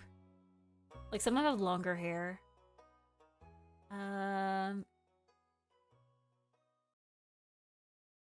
I feel like Annette is one. Annette and Mercedes, I think, are the ones that I feel like are like, no, that's just a different person. Yeah, Mercedes. Mercedes is the one that I'm just like, no, that's not, you can, that, I mean, yeah, that's the same woman, but like, the vibe is completely different. So cosplayers are making Battle Horde crowns and not some lightweight acrylic plastic. The thing is that even if, like, nothing is lightweight when you have enough of it, is the problem.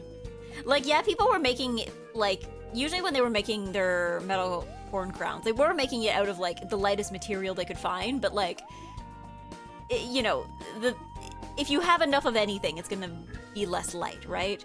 And the neck, I think you can't overestimate, you shouldn't overestimate how much the neck can bear, right? Like, I'm sure even people who have had, like, long hair, like, if you've ever had, like, long hair and put it up into a ponytail, you've probably felt that a little. Yeah, Mercedes has the dead mom haircut. Yeah, before time skip. And then after time skip, she just has, like, short hair? It's weird. I feel like she's one of the few characters that gets shorter hair. Everybody else gets longer hair, or, like, at least, like, the same length, but, like, a different style. But I think she's, like, one of the few characters whose hair, like, actively gets shorter.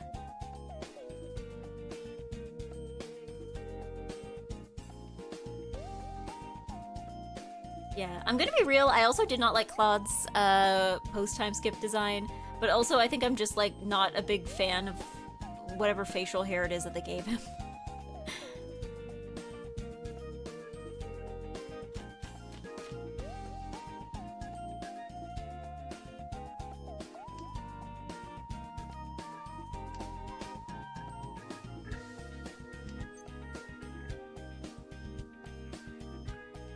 Yeah, oh no, she balded. No, she didn't bald, she just got shorter hair. I mean, I guess there's other characters that maybe have shorter hair, but they're, like, wearing it up now. Like, I think Marianne has, she wears hers in an updo in the post-time skip, so it's like, okay, maybe it is shorter, but we'll never really know. The outline of facial hair for some reason. Yeah, I don't know why they do that to him. I mean, I guess you can't really shave in whatever timeline they're living in, but...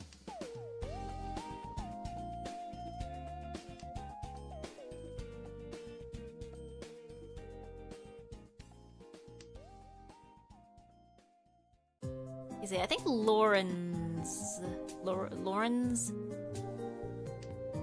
Yeah, he was another one that, like... well, I don't know, he doesn't look like a different person, but it is it's a big change. It's a big change. You can absolutely shave if you want to. Facial hair is fun. Yeah, but shave in that specific way. Guys did shave, just carefully. I mean, I guess there's probably, like, if you're at war, I imagine there's probably, like, some kind of, like... combat advantage to not having facial hair, maybe? I imagine there's probably some kind of, like... I don't know, maybe it's like how, like, swimmers will shave their body because it, like, makes them more aerodynamic or something. Like, I imagine maybe there's some kind of, like, visibility or, like, hygiene reason to shave. Combat advantage having shorter hair, yes. Wait, are we talking, like... Oh, right. Really?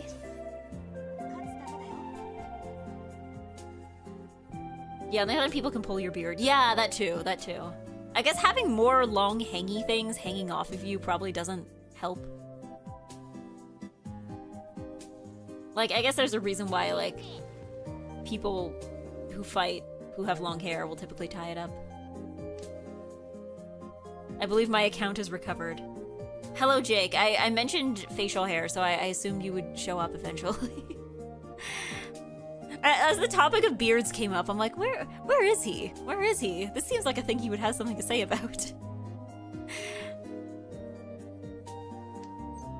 Yes, I have a beard, but I was in a shower. Washing the beard, presumably.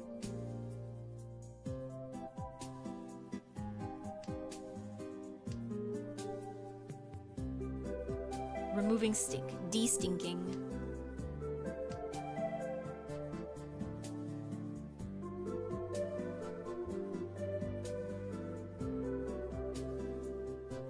Yeah, the other day I had to do something that I haven't had to do for a while. I had to, like, buy soap for the shower. Because, like, I feel like usually at the holidays and on my birthday, I like to ask for, like, soap and shower gel. Because it's a fun gift and I get to smell nice, but also it means that, like, I don't have to buy soap and shower gel for a while. But then I had to buy shower gel the other day because I ran out. Hadn't had to do that for a while.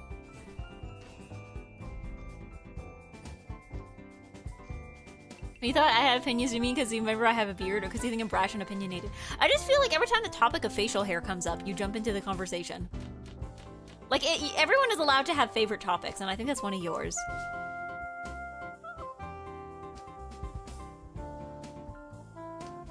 It's like if I mention, like, walkable cities, I know that there's going to be certain people who are going to jump in. Or if I mention, I don't know, Legend of Zelda, or Dark Souls, that's someone's gonna jump in. How's cooking and food? Yummy? Urbanism summons me. See, there's people who are just gonna jump in when I mention specific topics. Walkable cities I've been summoned. See? I've summoned like 3 people just with 2 words.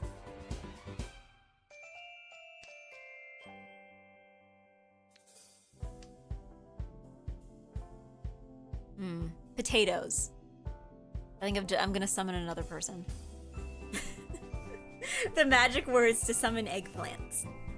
Eggplants can be summoned with a magic word, but it's different for every eggplant.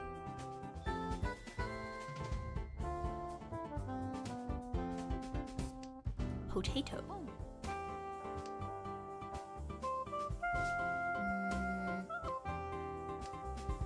Someone say potatoes? See, we summoned another one. Can I have my turn? No. I think it's my favorite thing that I'm knowledgeable because I have skin in the game. And the skin is covered by the beard, presumably. I mean... I guess I don't... As someone who is not going to grow facial hair, I guess I do occasionally have to consult an expert. And by expert, I mean someone with facial hair.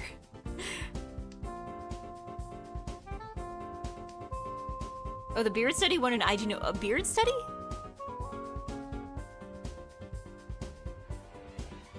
But yeah. I do not- if I have facial hair, then that- I don't know.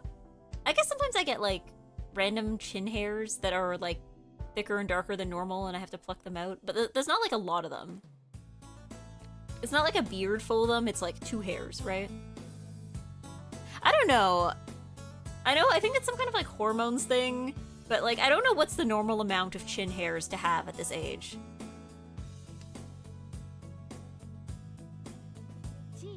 Like what, at what point does it become... Not like peach fuzz, but, like, sometimes I'll get, like, a random... Just, like, a random hair that's, like, you know... thicker and darker and, like, dark enough to show, and usually I just pluck it. But, like, I don't know what, like... Any mustache? I guess I do have, like, upper lip. I've considered getting... I want to get my eyebrows waxed because I looked at them recently and I'm like, oh goodness. Because I don't think I've had them done in a very long time, and I have forgotten how to shape them in a way that makes sense. So I think I might go get that done. But I'll get that done in a few weeks because I think I got like a pimple right next to one of them, so I don't think it's a good idea to wax over that. Yeah, I've considered getting upper lip though.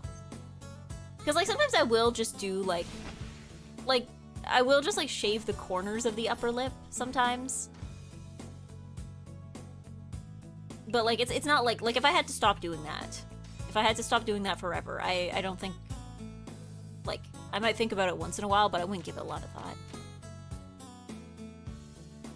My mom only gets upper lip, nowhere else. Yeah, again, I'm not like an especially hairy person, but yeah, I've considered getting the upper lip wax just so I can think about it less for a while.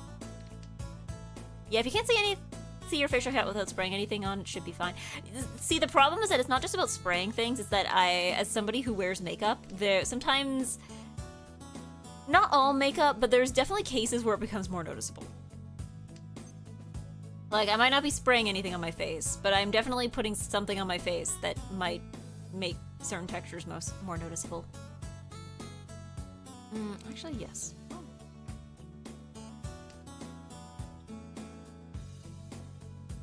I will always recommend the needlessly expensive laser. I mean, I don't know, laser's scary. Maybe it is needfully expensive. Are we talking like ultra fine hair? Like peach fuzz? No, it's a little thicker than peach fuzz. That's why I keep removing it. I don't remove my peach fuzz. Some people do. The problem I think with removing peach fuzz is that if you do it once, you have to kind of commit to it forever. And I don't want to commit to it forever. I'm okay with having peach fuzz. I think it's normal to have that. But yeah, like anything darker than that, I think it becomes more noticeable sometimes than others.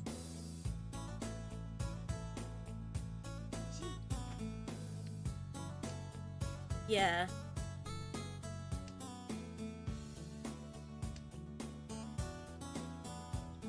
But I think also too, with like the hair at the corners of mouth, I think, for me, the other reason I remove it is that even if it's light, I think because it's long and it's in like a part of the face, just because of like where it is, I feel like it's more noticeable compared to like hair of the same color and thickness on other parts of the face. Yeah. I get hair laser before eye laser, I can tell you that.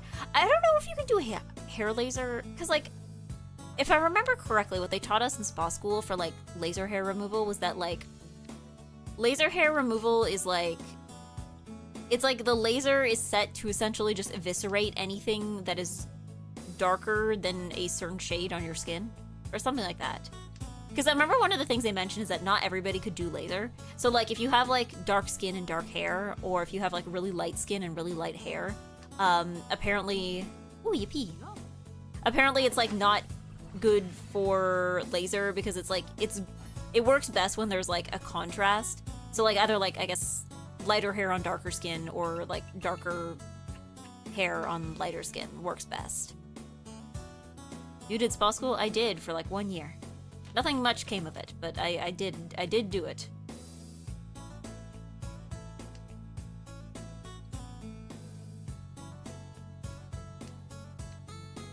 Yeah. Again, there's always waxing, but waxing is oof, ouch, owie. Oh, oof, ouch, owie.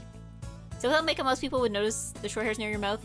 A matter of makeup, use how visible it is. No, it's because I think the hair near my mouth, right? The mouth has corners, and I think just because of the angle that the hair grows at, I find when it's long enough, it becomes noticeable.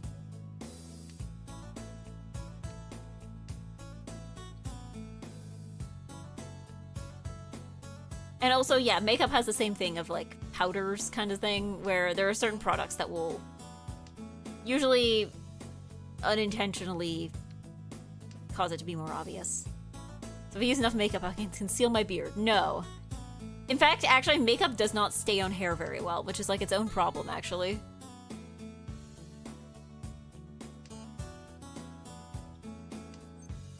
It does conceal other things, though. You can conceal plenty of other things, not hair, though.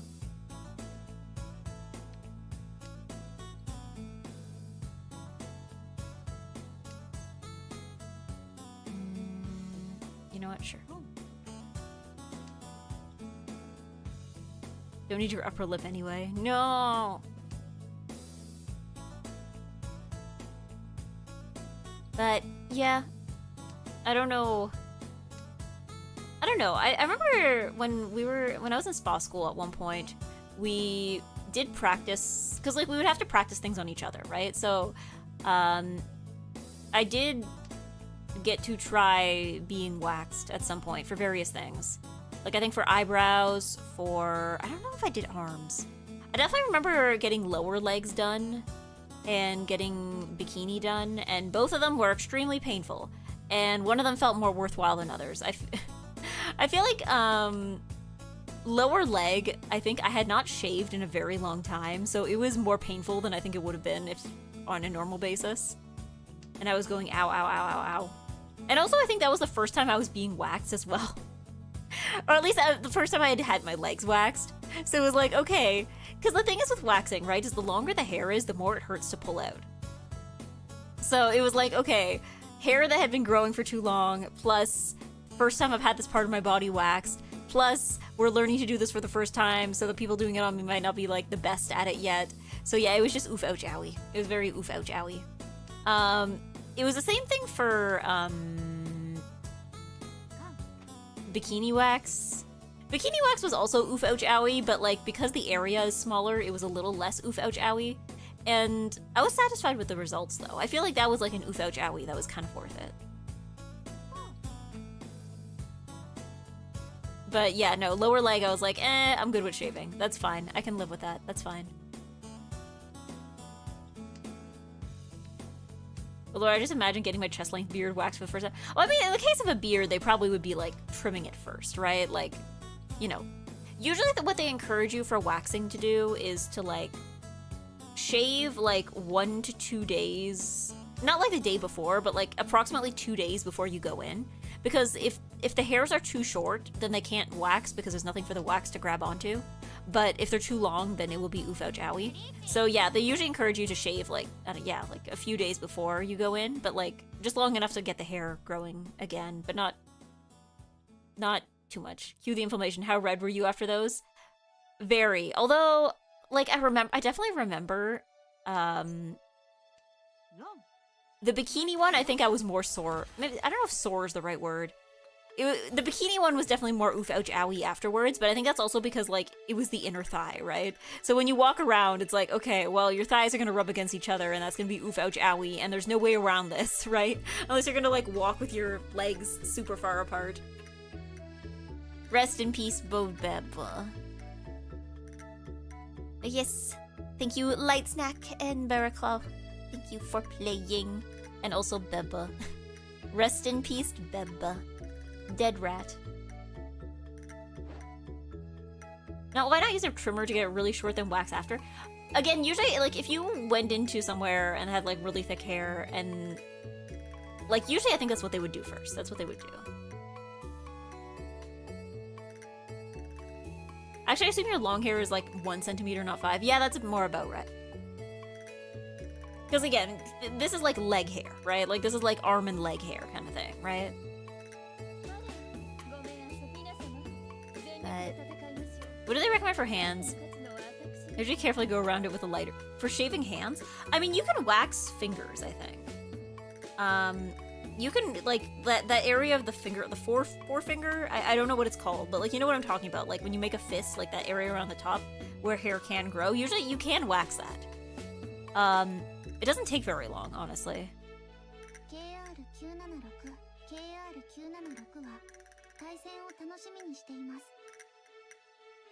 Yeah, forefinger and top of the hand. Same thing with toes. I've seen places that offer like toe waxing, which is usually for like one toe, which is just like the big toe. I've seen some places that will do it like as its own service, but then other places will have it as part of like a lower leg wax. I've seen both.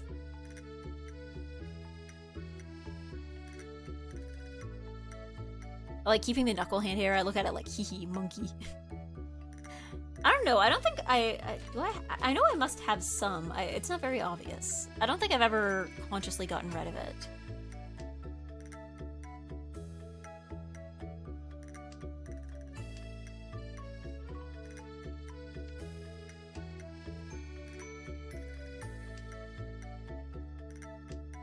But yeah, it's always gonna be oof ouch owie. I don't think there's a way to remove hair like for a long time that does not involve oof ouch owie. It's just kind of like, what version of oof ouch owie are you most okay with? Like, personally, I remember, like, my mom really liked getting her eyebrows threaded.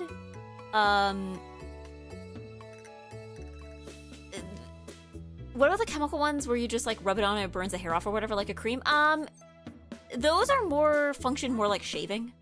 Because, like, the thing with waxing is that it pulls out the roots, right? So it takes much longer for the hair to grow back because it's like the roots essentially have to recreate themselves, and then the hair has to grow. Whereas with shaving and with like the cream and stuff, usually it's just the surface level that's coming off, right? So yeah, I feel like the like hair removal creams are more like, yeah, I was expecting like worse, like long-term exposure damages to your skin or something. Well, it can burn if you leave it on too long. Like, bad things can happen if you leave it on too long. But yeah, in terms of hair removal itself, it really is, it's about on par with shaving. Like, personally, I'm not a big fan of it because in my mind, I'm like, I feel like you could just shave, and like, I guess shaving has its own risks. I don't know. I don't know why. When I was a kid, or like, I guess maybe not kid, but like, when I was of the age to begin shaving my legs, my mom was like really against me actually learning to shave for a while. And she was trying to get me started on every like alternative to shaving that she could. So like, I tried like the lotion, like the hair removal cream. I tried those weird like sandpaper things that you rub against your skin, and I feel like every one of them was like felt worse and took longer and was less effective than just shaving. I guess maybe she thought like trying to teach me to use a sharp object was too dangerous or something, but yeah.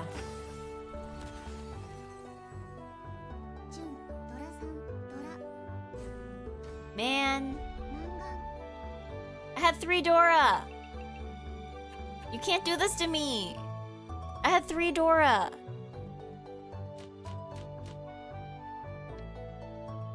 I'm allergic to exactly one weird shampoo. My scalp mildly burns and itched after using it at a friend's place. Just one? Was it like one brand, or was it like one specific ingredient? Yeah, sanding your skin sounds not great. Yeah, I guess like pumice for the face. It wasn't for the face. It was for the body. It was for like you know, arms, legs, other such regions.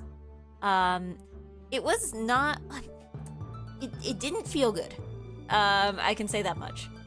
It was really just like sandpaper. They had like varying levels of grit to it, I guess, for like different levels of sensitivity.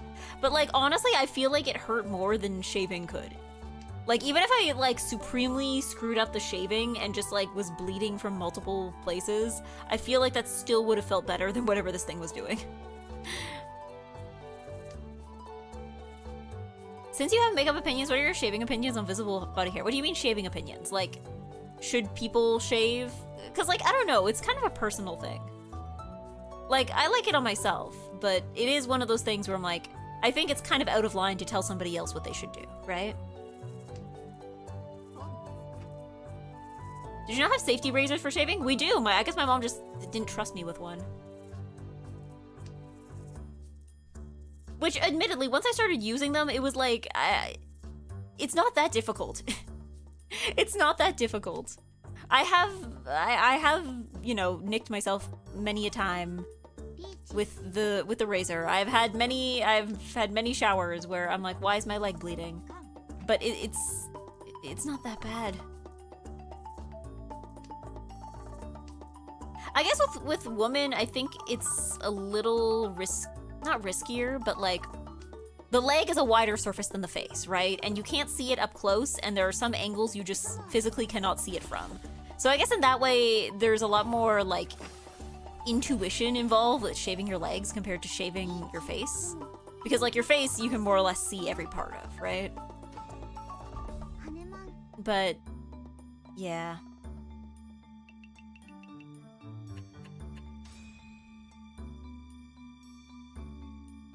Man. For makeup, or my grandpa uses a straight razor. I'm not as brave a man. You know what scares me is when I see people using straight razors on their necks. That scares me. That scares me.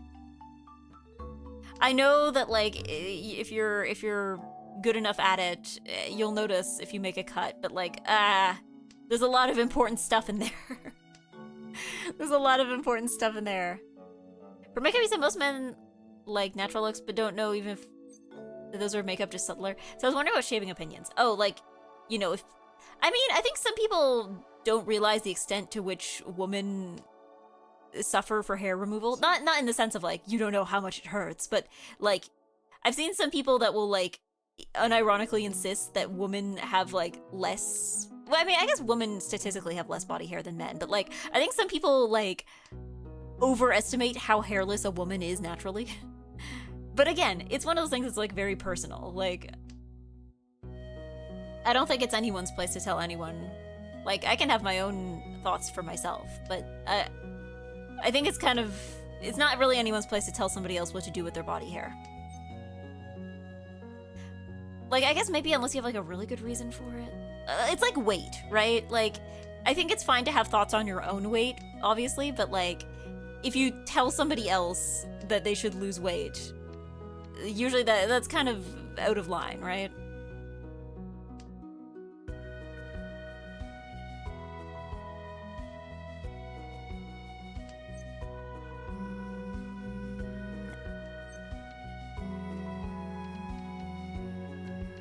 Yeah. Yeah. Maybe straight razor purely for the aesthetic of how cool it is. I don't know, is it like more economical or something compared to safety razors?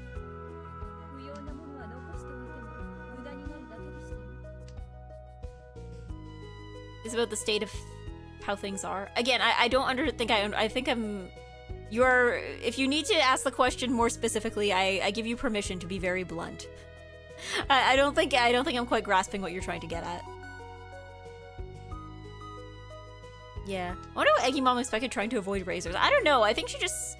I don't remember how old I was when I was allowed to use knives in the kitchen.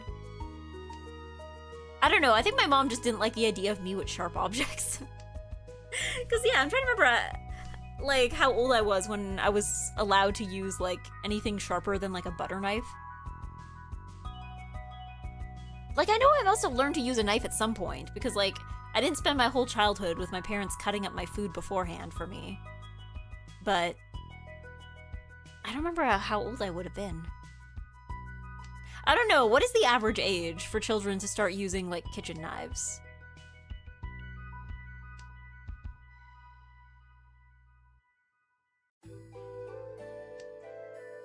I know, but economical just looks badass. You sharpen it with a leather strap and it lasts for decades. Ah, okay, yeah.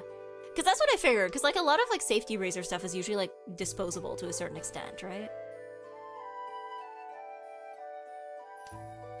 Yeah. I shave in the shower, so straight razor would probably just rust. Yeah.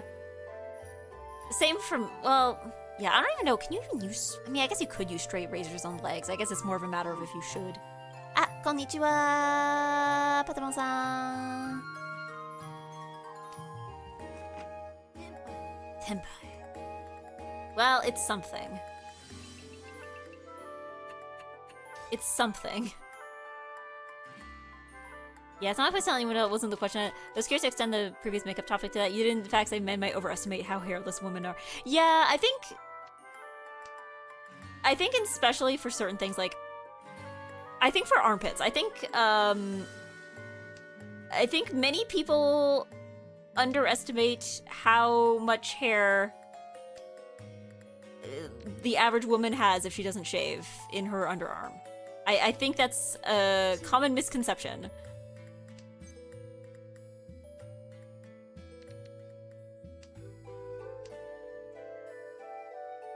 But, because yeah, like, it does take a lot more upkeep than I think a lot of people realize.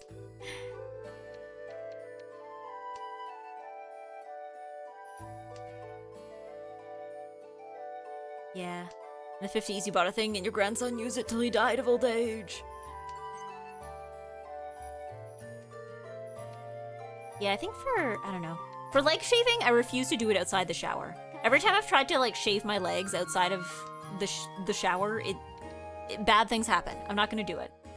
I think they call it like dry shaving. I refuse to do it. I don't know, it's weird because it's like even if I'm using the same amount of like soap and water, if I'm not in the shower, it just goes horribly wrong. I don't know why. Something magic. Maybe it's like a humidity in the air during the shower. If I'm not in the shower, just terrible things happen.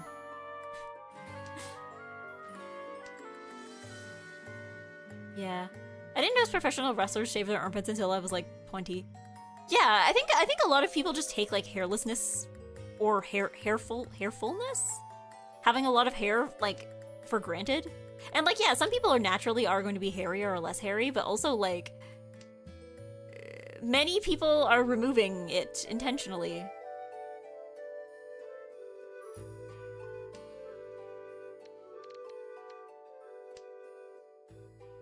Yeah, your skin and hair probably haven't softened enough when you do it outside the shower. That's probably it. That's probably it. Because, like, I feel like, yeah, usually my skin would come out very rough if I try to do it outside the shower. I don't use shaving cream, just shave fresh out of the shower. We have very soft water that's slow to dry, though. Man, I wish that was me. I miss having soft water. I remember, I think, when I was in Japan, the water that I was in the area where I was living was, like, way softer than it is here. Because I remember, like, I would take a shower there, and I would get out, and I would feel, like, you know, nice and clean and warm. And then, like, you know, my skin could still get dry, but it wasn't, like, that wasn't, like, its default state, right? Whereas I feel like here the water is very hard. So, like, I take a shower, and sometimes I don't even feel clean. I just kind of feel, like, wet. Alright, congratulations, Lavi. Thank you for playing Alto. Thank you for playing Jake. I didn't get last. I'm doing a thumbs up. You can't see it, but I'm doing a thumbs up. I didn't get last. Awesome. Very cool and good.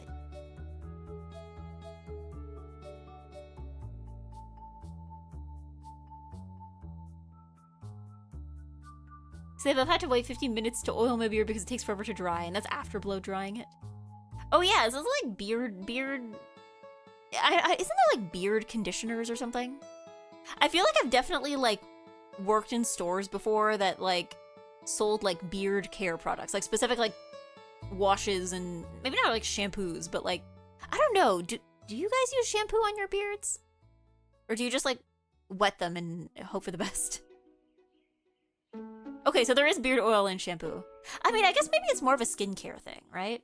Because I know that like the point of shampoo is to make sure that, like, your scalp is clean, right? Like, because if your scalp is clean, then your hair is clean. And, you know, vice versa. So I guess, yeah, I guess with the beard, it's more about, like, making sure the skin underneath is, like, not... terrible things aren't happening to it.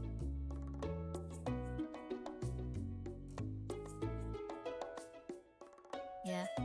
I'm shaving economics, my beard hair is thick, so I need to use a trimmer intended for head hair since the beard ones don't cut anything. If I need to remove anything, I use a blade razor instead of a cartridge razor since the latter won't cut anything. Yeah, I guess it's probably like texture is like a whole thing too. I use head hair shampoo, I don't buy the specific products because it's more costly for less and I can't tell the difference. I don't know, to me I'm just like I feel like this, I mean, again, as somebody who is not bald, I could be wrong about this, but I feel like there's probably some difference between like skin on the scalp and skin on the face, right? I feel like if you wash your beard with shampoo, wouldn't that just be like washing your face with shampoo, which admittedly some people might already do, but that's how it would be to me, right?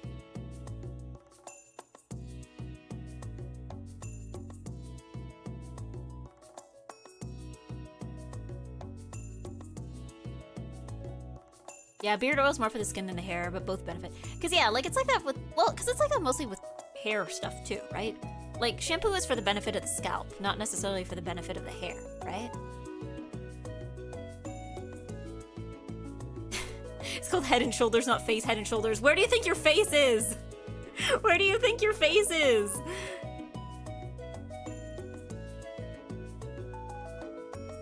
Yeah. Face skin is much more sensitive. Do not use scalp shampoo and conditioner on your beard. Yeah, well, because like that's what I'd always be scared of. I'm imagining, I'm like, okay, what if I was like a guy with a beard and I had like acne and then I tried to shave my beard and there's just like 1 billion pimples underneath? I'd be scared of that. I'd be scared.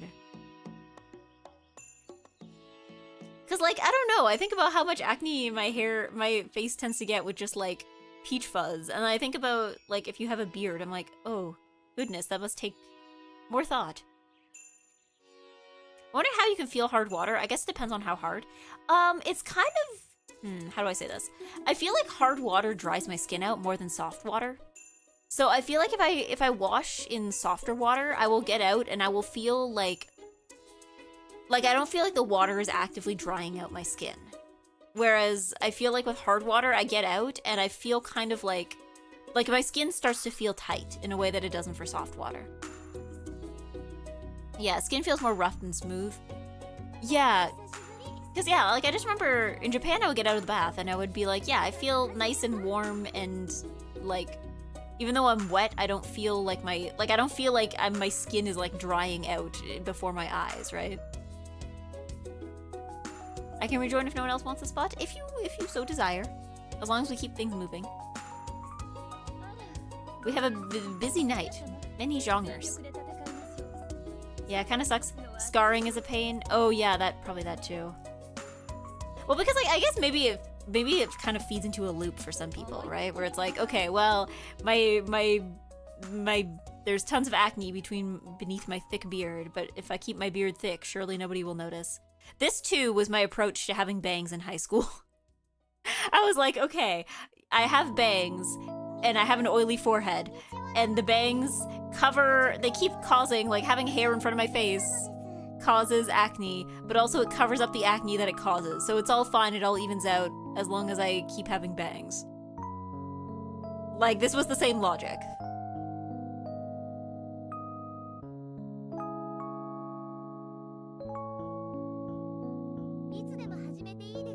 I'm talking about hardness and pressure, or the actual composition. It's like a mineral thing, I think.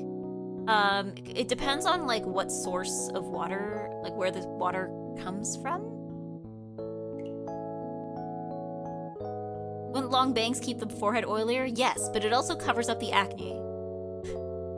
It covers up the acne, because like at the time, I didn't really have pimples anywhere else on my face other than my forehead for the most part.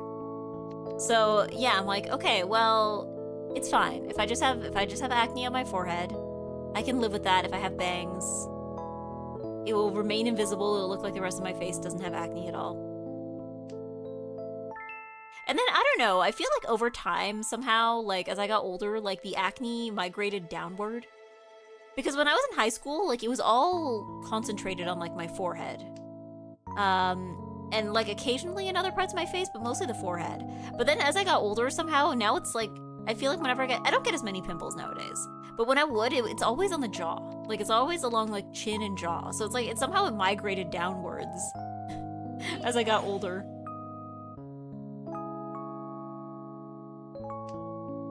Did you go to a dermatologist for the acne? Not a dermatologist, but my doctor did, I did have a prescription cream for some time. Not for very long, though. I think I only used it for a few months. Oh my god, the first time I went to see my family doctor, I think I've told the story on stream before. I went in for something completely unrelated. Like, I had, like, a fever or something. And I went in, and just completely unprompted at some point during the appointment, she's like, "Are you interested in acne medication?" And I'm like, do I look that bad? Like, at the time, it's like, okay, I know I've been sick for a few days, but, like, did I look that bad? Was it that bad? Eggy, drink water? Okay.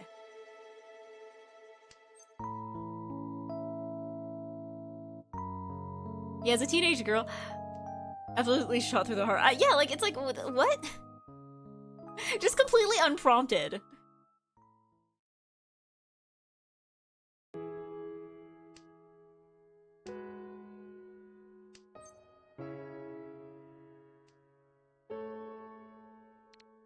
I started a firefighter thing when I was 16, so I had to shave every day to be professional. And then being 16, I had I had to run the razor over. Oh, acne. I had acne. Oh, ow. Would that get, like, infected? I feel like that's, like, a bad idea. I feel like surely they would have made an exception. Sounds like an upsell attempt. I don't even know if that's, like, is that a thing in Canada? Like, I know that's a thing in the States of doctors who will, like, profit from selling medications. I don't know if that's as much of a thing here.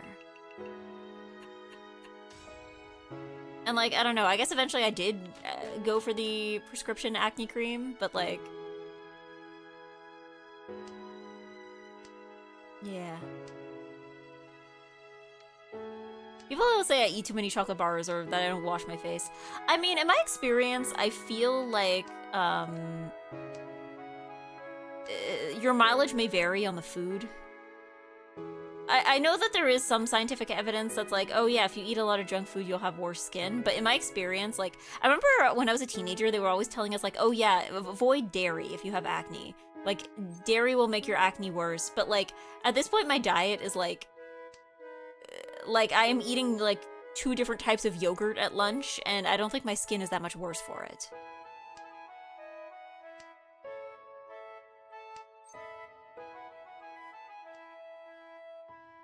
Like, dual-wielding yogurt. Well, okay, it's more like, I'm like, okay, I'm gonna pack this, because I've been buying these, like, little, like, individual portions of, they have it at the grocery store for, like, tzatziki, and they have, hummus. So sometimes I will have, like, tzatziki, and they'll bring vegetables to dip in my tzatziki, and they'll be like, okay, I should bring something else for dessert. Perhaps a cup of yogurt. So I will just have tzatziki, and then I will have yogurt afterwards. I don't mix them together. But I am just, like, dual-wielding yogurt.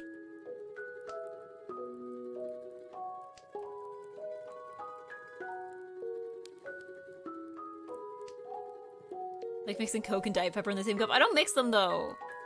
Tzatziki, because tzatziki is, like, savory. It's, like, garlicky and stuff. So I guess I have my savory yogurt, and then I have my sweet yogurt.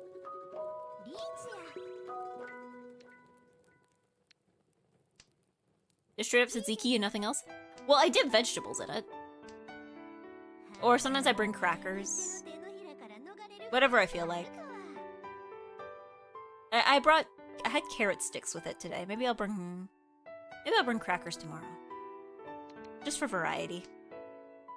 Isn't acne also affected by genetics too? Obviously diet, sleep, hygiene too. Yeah, it's one of those things where it's like, the impression I get is like, you can't outrun your genes. Like, there are things you can do to mitigate it, but like, at the end of the day, if your parents had bad skin, there is a limited amount of things you can do about it. I guess. Glasses on? Okay. Because, like, I don't know, I guess... bad skin... I don't know about my mom's side. My dad's side definitely has kind of garbage skin. Redeem's dead? No. I'm wearing glasses. They are alive. Oops, all genetics.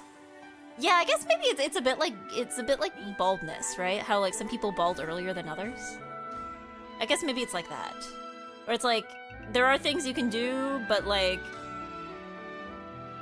there are things you cannot there's fate you cannot outrun.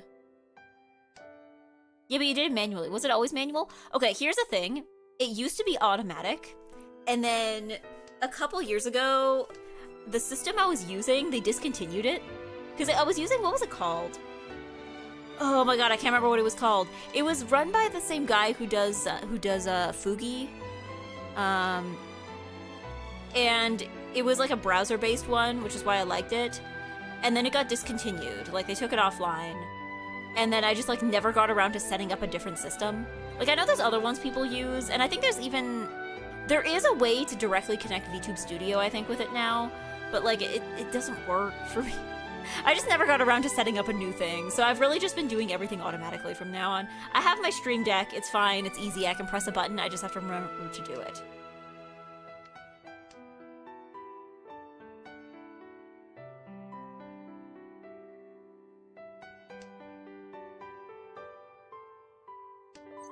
But I guess maybe remembering to do it is the hardest part of it. Yeah, I appreciate when people in their projects and just open it. I mean, I imagine maybe somebody else has a version. Again, what I liked about it was that it was browser-based, so it wasn't, like, especially heavy to run because, like, I typically have a browser tab or two open already. So it made things simple. It made things simple.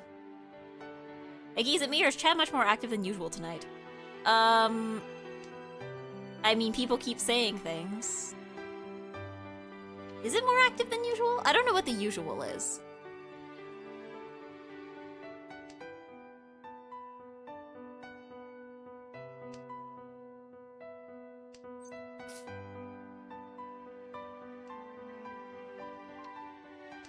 I love with you, Eggy, just don't on me outside of context. My Twitter comment on a female VTuber's post going, not if I can help it, a picture of a dishwasher might seem misogynist.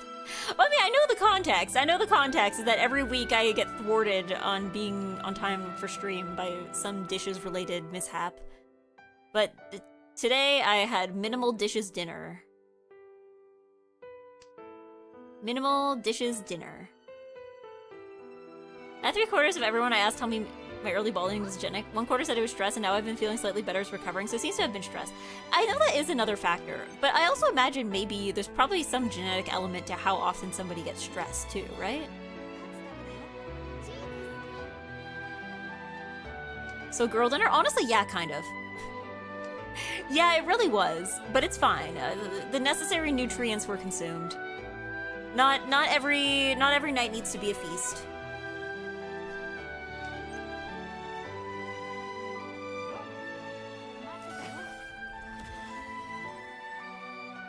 Yay! Nice.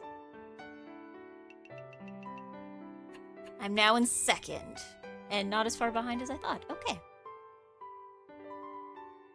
I don't care what looks nice. Paper plates and plastic utensils favor themselves in cleanup. I like when my forks can...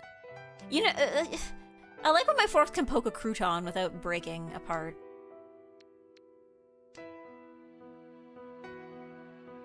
Like, you know what? I think actually eating salad, maybe this is a weeb opinion, but I think eating salad with chopsticks is the better way. Like, I think that chopsticks are like the superior way to consume salad.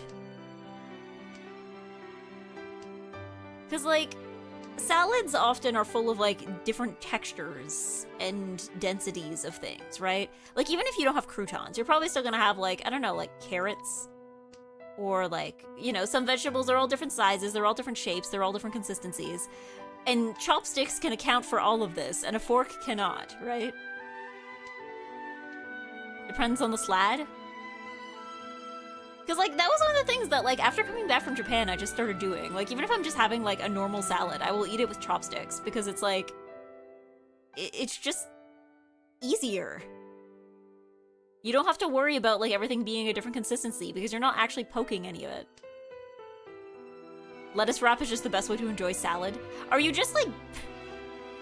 I'm imagining somebody trying to do, like, a one-bite salad where they just get, like, the biggest lettuce leaf they can find, and they wrap, like, all the other vegetables inside and just, like, eat it all in one bite. Like, just one comically large bite. Like, you chew it like a cartoon character.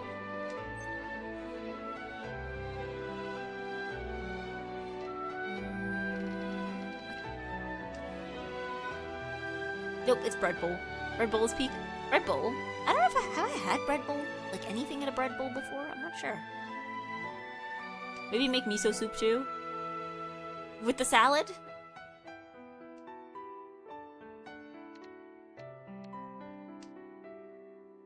Okay, but tongs, larger, more solid, can fit more in one grab. I mean, you do realize tongs are essentially just doing the same thing chopsticks are doing, but just like bigger, right? Just have normal sized bites and use chopsticks. I'm not eating things with tongs. Panera bread bowl with wild rice chicken Panada bread bowl with wild rice chicken soap is amazing.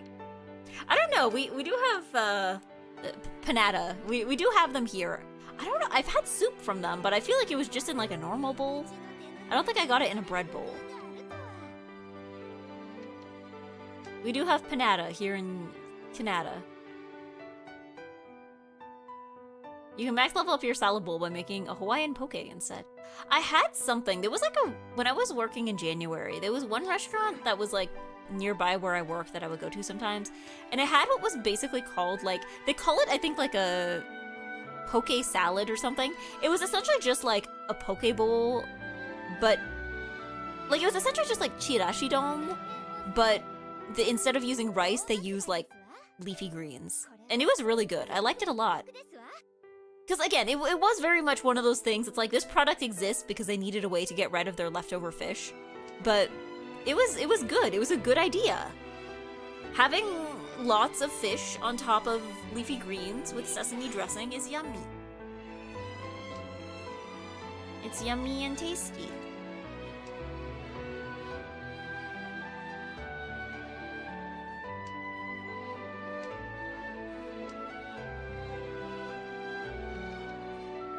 Chirashi don or poke is great, but prefer over salad. Now I'm hungry. Ooh, I'm sorry. I'm sorry.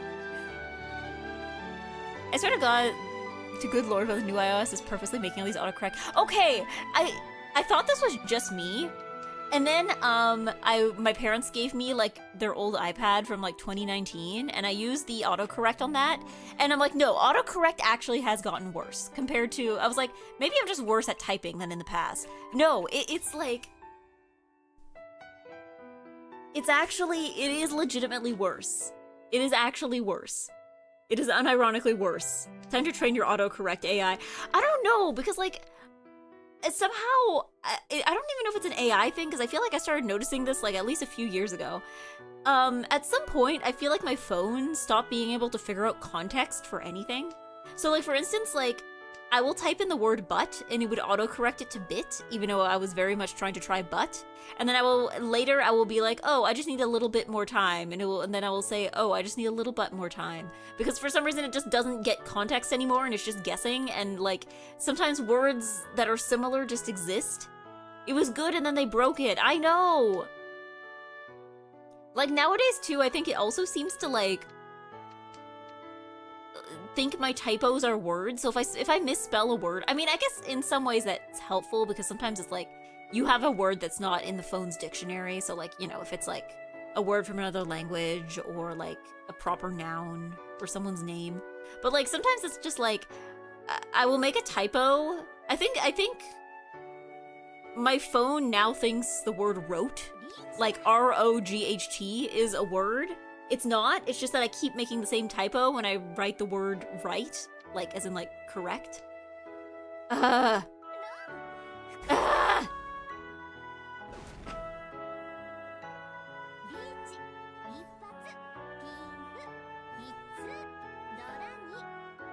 hate the autocorrect telling me I can spell flavor and color wrong. Oh, do you have yours like set to like the wrong region of English?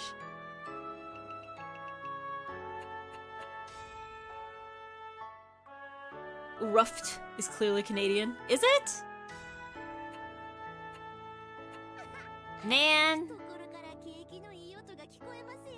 I got too angry about autocorrect. And then I lost. But yes, congratulations, Vols. Thank you, Alto and Taishi, for playing. Man.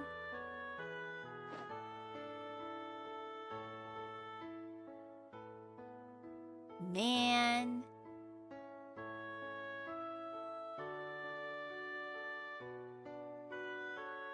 Man.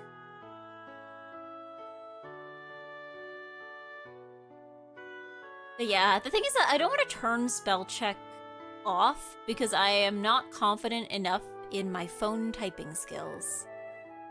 Like on computer, I think I'm good at typing. Maybe I'm old and maybe this is like an old person, young person divide. But like, I feel infinitely more comfortable typing on like a physical keyboard compared to a phone keyboard. But I don't know, I've talked to people younger than me who are like way more comfortable on touchscreens. Like if you wanted me to, like, to the point that like, if I want to send an email, I will like sit down at my computer to type it out. I don't like sending like anything longer than like a short text message via phone typing. Like, to me, it's like, phone typing is for, like, quick things. Like, if you're gonna type something long, like, I don't know. I've met people who are like, yeah, I'm writing a story and I'm writing it in like Google Docs, which I type on my phone from, and I'm like, why would you want to do that to yourself? Doesn't that get tiring? Important tasks need to be on the big screen. True! Oh, you know what else I do? Oftentimes, unless I have no other choice, if I'm buying something expensive, I will do it from the computer. Like, I know that, I mean, maybe sometimes it is, but like, I know that like, you know, things that are available for sale via the computer are also available for sale via the mobile telephone. But, I don't know, it just feels wrong to spend a lot of money on something and to do it via the pewter, or to do it via the phone, right? Rather than the pewter.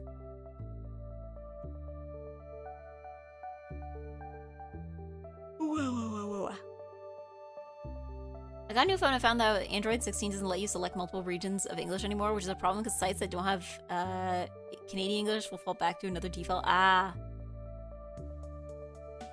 I'm sorry, Eggy, but that's very unk of you. Is it? I don't know. Maybe it's like it's kids these days. I don't understand their buying habits. You know what really throws me for a loop? The whole idea of like TikTok shop and Instagram shop. Like, I don't know. I remember when they were introduced, I'm just like, I mean, I guess maybe I can see the use for it. Like, if you're like, here's my small business and here are our products, and then you can just like buy it directly through there, I guess. But like, I don't know. I feel like I wouldn't want, like, I'd rather just go to a regular website and buy on the website. Like, I don't know. It feels weird to buy something on TikTok is my thing. Like, it just feels like a place where that shouldn't be happening. I just don't think commerce. I don't think commerce and trade should be happening on TikTok.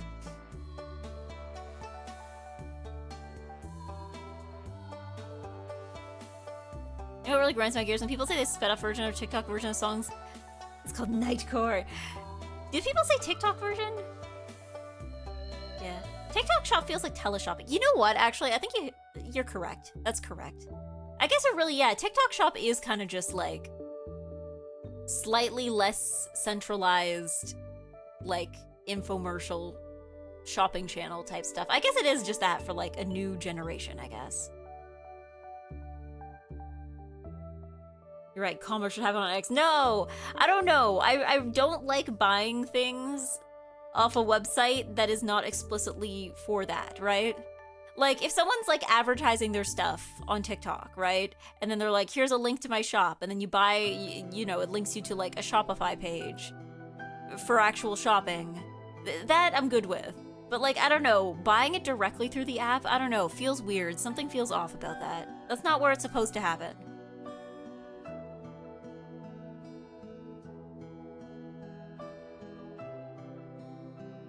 Hey, on Unk moments, you know how kids will often try touchscreen gestures on non-touchscreens? Well, someone was showing me something on their phone, and I tried to grab a non-existent mouse to scroll down. Old! We're all old! We're becoming old! Old! Elderly!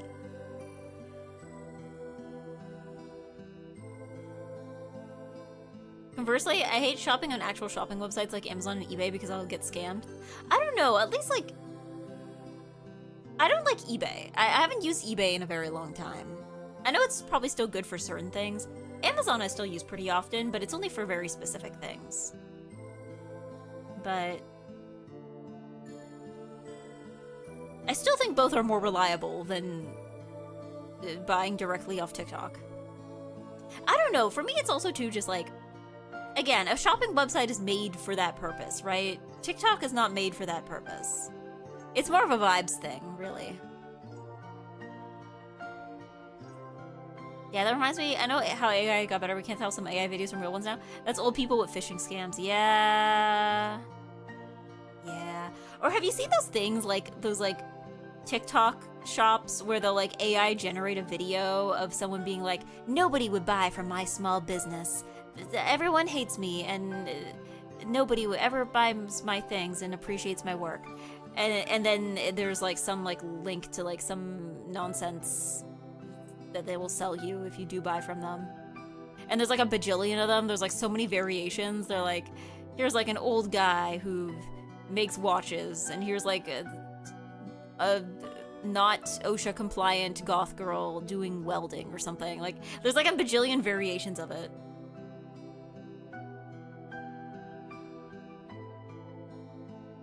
Yeah, eBay is useful for certain replacement parts for laptops, etc. I'm looking for something right now even. Yeah, because like I feel like most of the people I know who use eBay are people who have like some niche collecting hobby. Like I feel like a lot of people use it for like retro gaming, if there's like specific things you're after. I guess I also have things I like to collect, but I feel like they just aren't on... You just don't see them on eBay, because there's other places for that. Like, people have sold Lolita fashion on eBay before. It's really not common, though. Because, like, there's just too many other better places to sell it. I feel like the people who are selling on eBay, it's because they somehow got banned from all the other places. Like, for, like, in Japan, they got, like, Frill and Mercari, and then in like, international markets, there's, like, Lace Market. Within Japan, there's also places like Closet Child or Wonderwelt. China has, what's it called, like, Shanyu or something? They have their own kind of version of that, too. So, like, unless you've managed to be kicked out of all of those other places, usually people aren't going to be going straight to eBay.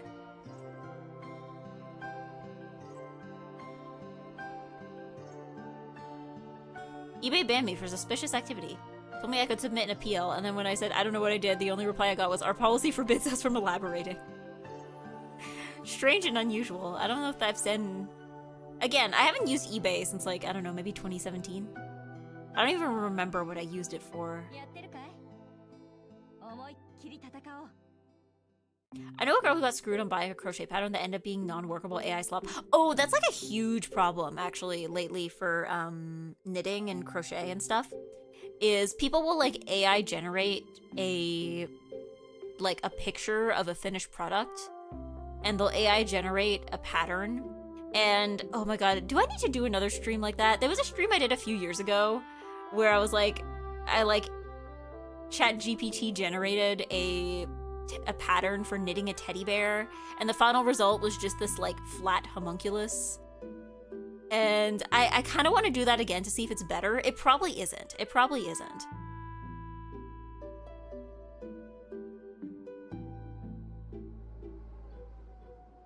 But, yeah, like, it's...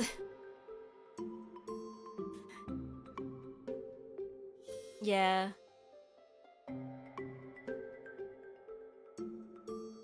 Sai has its own challenges. Surprise, it's me!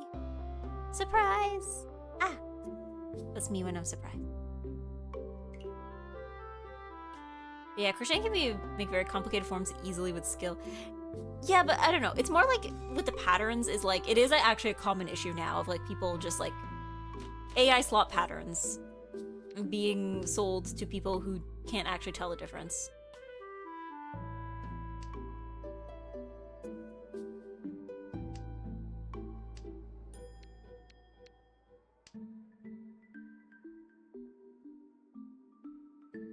So yeah, I'm like, do I need to AI generate another teddy bear? Do I need to prove that it has probably not improved at all?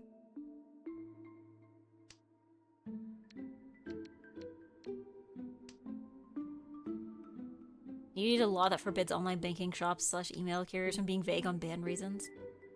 Yeah, again, I don't think I've ever been... I'm trying to think if I've ever been banned from anything ever. I might be too nice and good. I'm so nice and good, nobody can ban me, even unfairly. Oh, wait, no, hold on. I think I once got temporarily banned from... I think it was Bang Dream. I got banned from Bang Dream because my internet was bad and I kept disconnecting in the middle of songs.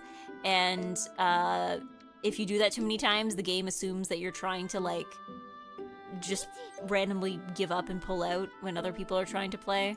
So I got temporarily banned from Bang Dream multiplayer.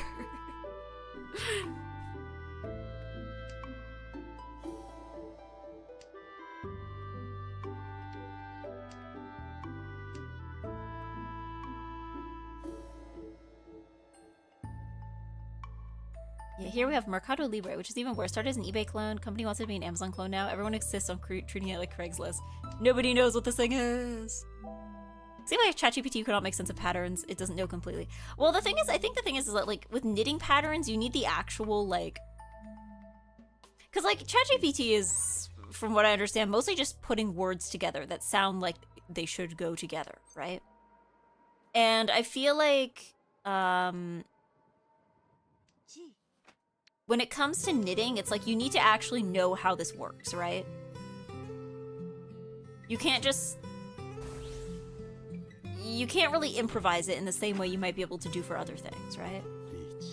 I imagine probably for sewing patterns, too. I imagine somebody's probably tried to AI generate, like, a sewing pattern for something, and I can't imagine that would have worked very well either, because, like, you need to understand how physical space and materials work, right?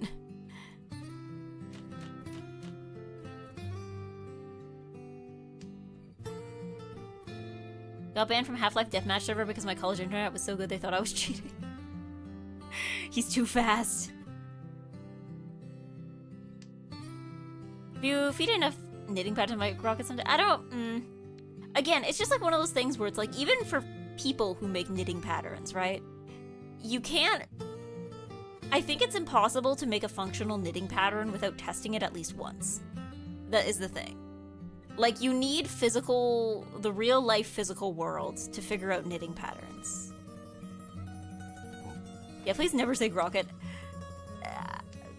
That's a separate robot. That's a separate robot.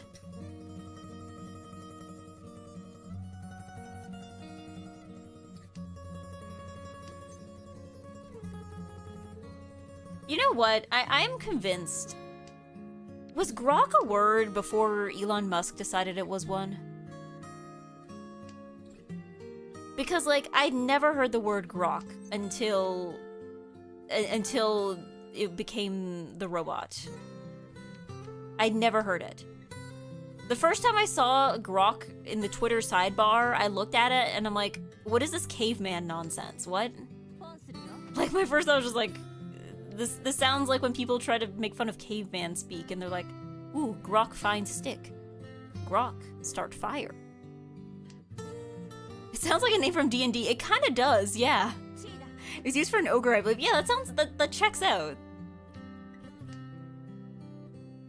Like, was it a real word? Grokking was, I think? Because, like, I feel like it wasn't a real word, and then suddenly, like, there was a robot with that name, and then suddenly everyone decided this has actually been a real word. Like, it's a word.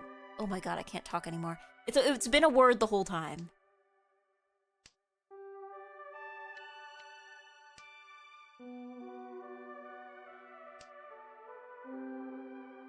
All my friends, parents, retired friends all call chatting it. I do a chat GPT.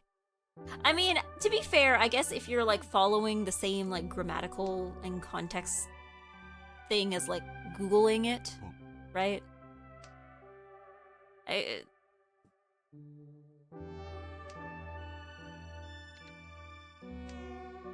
Yeah, grokking algorithms was a popular book among programmers.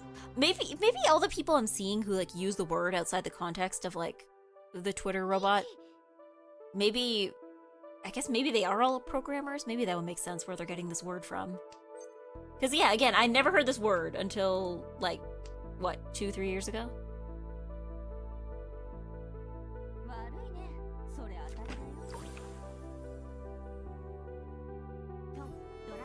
Nah, I had so many Dora. How could you take this all from me? Evil, mean and bad. Do not like.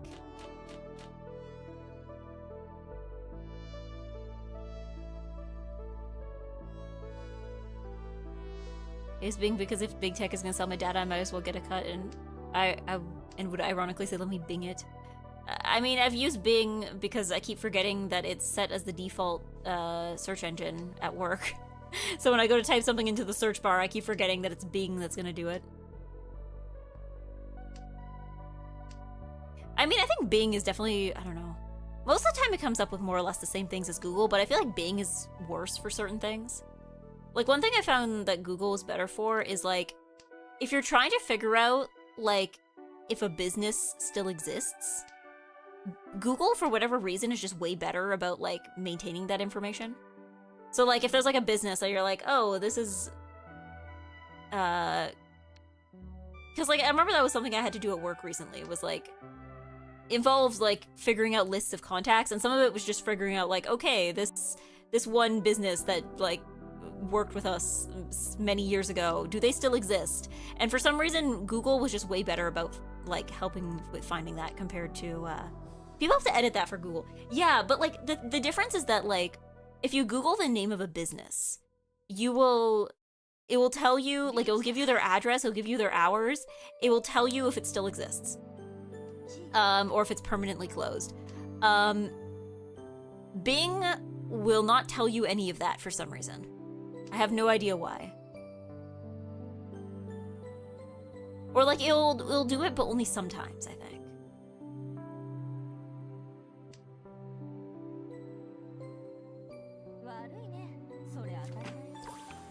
Because, yeah, I think Google is better at, like, updating that kind of thing automatically. Or at least, I guess, more quickly.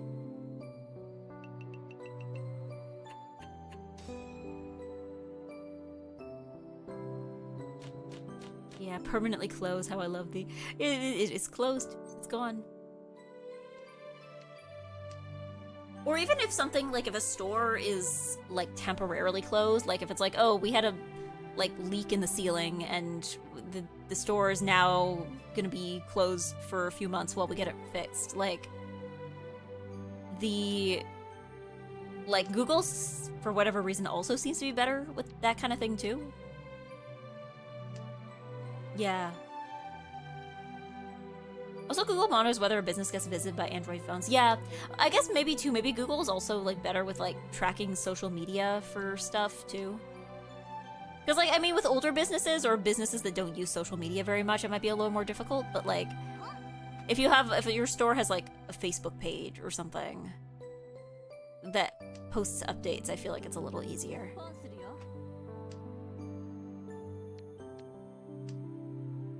In fact, there was actually cases I remember when I was searching where it was like the owners of a business would have, like, a Facebook page for the business, and they'd be like, we are retiring, the business is closing, and Google would match this information, and Bing, for whatever reason, did not.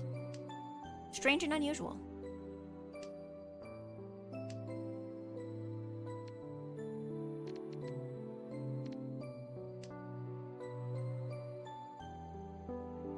Hi, Eggy. Can I join? Yeah, in the next one. What time is it? 10:38. I think the next one maybe will be the last one. I think that'll be a good time to call it.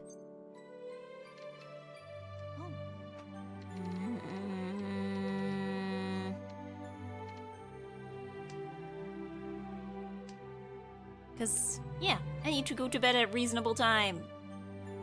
I'm trying. Are you kidding me? Nah. I'm trying to not be too sleepy. I don't know, last night I went to bed at a reasonable hour. Last night was actually quite pleasant. Like, I ate dinner a little later than I should have, and it took me a little longer to clean up than it should have. But, like, I don't know, I was able to do a few rows of knitting before bed. And then I went to bed at a reasonable hour. Very unusual. Very nice.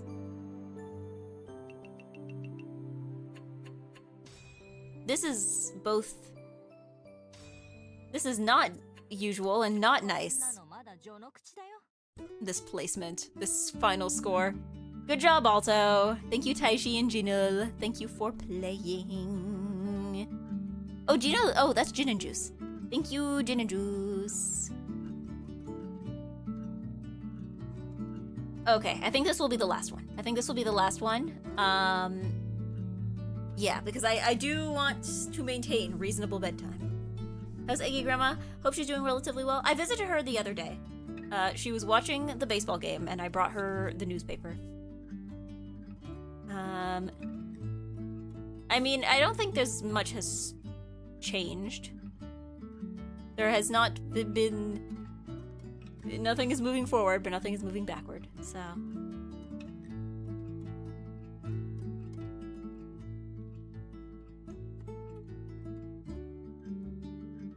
was one away every single time. That's generally how it goes. Let's go. Love the Mets or Blue Jays.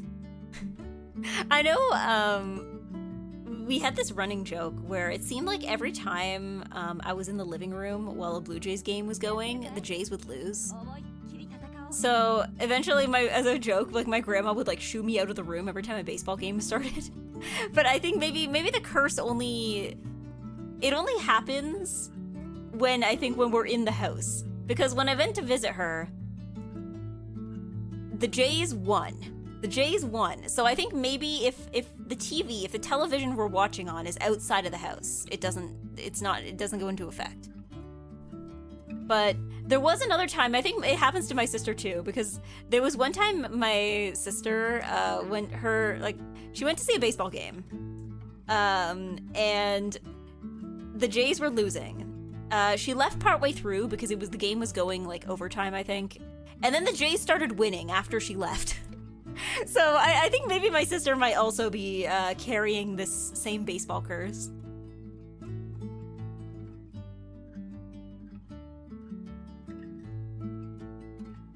Alright. Feel free to kick me if anyone asks. Okay, we still need one more person. Enter living room, bet online, profit. Will the Jays lose? I don't know, but yeah, again, it seems to only go into effect if I'm watching it in the house.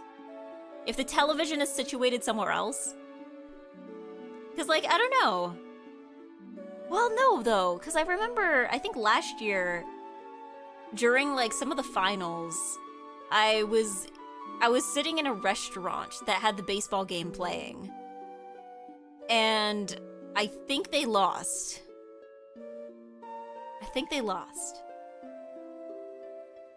I've been born in the wrong place. Is your family baseball people? My family hockey people? I mean, my grandma, I think, is mostly just a baseball person.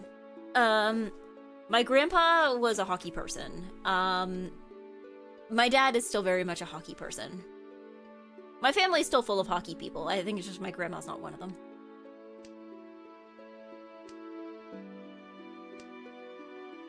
On sports, I've seen people excited about the Soccer World Cup. Last time... Hold on. Hold that thought.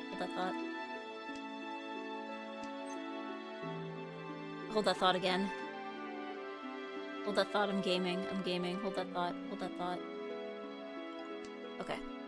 There are kids right now whose great-grandparents haven't seen Uruguay win a World Cup. The entire country can relate to Mets fans. Oh yeah, that's like happening in a couple weeks. I know... that's been a whole thing for tourism, actually. I've been hearing a lot about it on the news. Ah yes, World Cup, Canada, US, Mexico. Yeah, and it's like, it's really weirdly spread out, isn't it? Like, because like in Canada, they're doing it in like Toronto, but then also in like Vancouver. And then I think in the US, it's like New Jersey and what, like Chicago or something? And then also in Mexico, I don't know if Mexico has like one place or two places, but it's like weirdly spread out.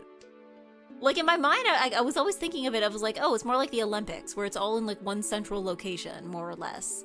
But it's like, no, it's like insanely spread out. Is it always like this?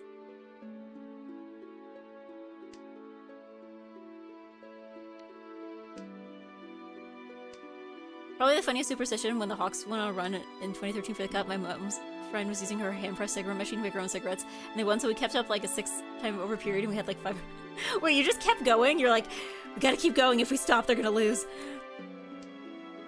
The city of Toronto said to have banned scalping and bought tickets to scalp and get revenue for the city. Oh, that's been like a huge thing, actually. Is like how the tickets for the Toronto games haven't been selling because they're all like absurdly highly priced. And a lot of people apparently have just been like holding off on like waiting for it to inevitably drop down to something more reasonable.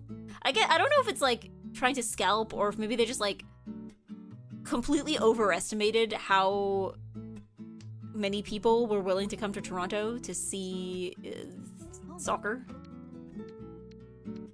But I don't know. I've been hearing a lot of news stories about that lately. Apparently it's also been like a weird thing for hotels. Because It's funny because, okay, so I think a little while ago, well, I don't know how long ago it was. I think it was a year or two ago. There was a Taylor Swift concert in Toronto, and apparently that was just like considered like a canon event for Toronto tourism, because it turns out that Taylor Swift fans are willing to pay literally any amount of money if it lets them see their Oshi. Okay. I mean, it's fine. Taylor Swift can be your Oshi. That's fine. But basically, that was like a huge thing for like Toronto hotels and tourism, because yeah, it was like the first time where it was like people were just like, are you kidding me? Yeah, like again, hotel prices spiked to insane amounts because yeah, like the Taylor Swift fans will pay anything. And I think they might have thought the same thing would happen for soccer fans, and it turns out soccer fans, not quite to the same extent. But there's also the issue that June is also June is also a big month for Toronto tourism anyway, right? So there was the issue of like, okay, FIFA World Cup is gonna raise the prices, but also those kinds of prices are gonna scare off the people who would usually be coming to the city for normal tourism reasons. So like, I guess trying to get that balance. Yeah, the blind spot with dynamic prices, if you charge eye-watering prices for an event, the people will have less money for merch, flights, and accommodation. Yeah. Oh, hello, Mr. Mortified. Welcome. Welcome. I am NiceEggy. I am nice, and I am an eggy. And right now we are zhonging. Unfortunately, this is the last game. I'm probably going to be wrapping it up after this. But thank you for dropping by. I zhong every Monday, and I also do other things, mostly on Wednesdays. Sometimes even on other days too, but those are the 2 days that are consistent. Gonna be back after for tournament round 3. Round 3. Oh, were you doing like the, is it going yet?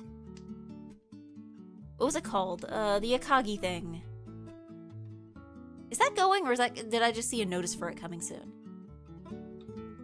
The Zawa Cup. Yeah, that's what I was thinking of. I hadn't remembered if it had been added to the game or if it was like the rest, where we're waiting for like the rest of the EGGY event to drop. Yes. Notice for coming soon. Cause like I know that they're rerunning like the gacha banner. Banner? I don't know if banner is the word they use in Mahjong Soul for it.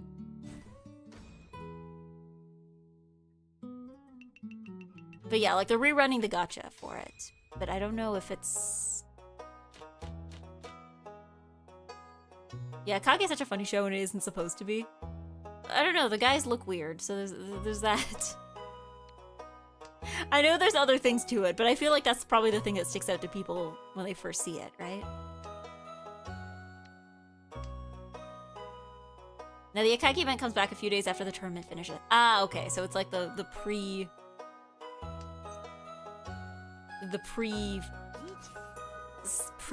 Pre-something? I just know I'm about probably to get hit. I'm about to get hit with like way more like roans.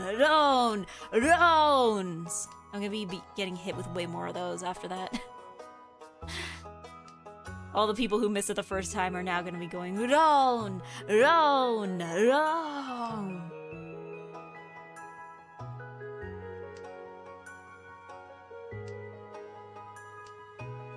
EGGY just goes, Russo, side characters, he's completely insane. I mean, I imagine this is probably what it feels like to watch, like, any kind of game-related anime when you don't know how the game works. Like, watching Mahjong anime when you don't know how to play Mahjong, or, like, watching, like... I imagine this is probably how it feels if I were to watch, like, a card game anime. Like, watching Yu-Gi-Oh! It feels about the same. Although, I don't know, I've been told that the original Yu-Gi-Oh! Is apparently not actually a very good demonstration of how the game actually works. But, yeah, or any shogi anime. Yeah, anything with, like, chess. I don't know how to play chess. I know what the pieces look like. But, like, I don't know, I feel like every time I, like, have watched something that involves chess, I've seem to see people later being like, actually, that's not how chess works. Actually, these people are breaking all the rules. Like, what was it, like, Code Geass? Or was it... I know people said the same thing for Umineko, of people being like, actually, that's not how chess works. See, I've summoned them right now. I've summoned this exact person right now.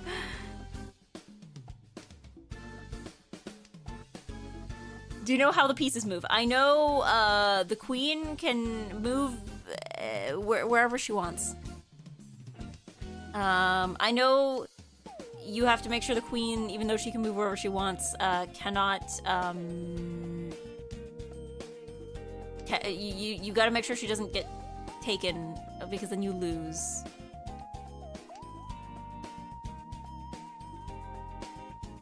Yeah, the famous Code Geass scene with a big translation note. Yeah, like, I know Code Geass is one of those ones that, like, I keep seeing people talk about, of like, this is bad chess.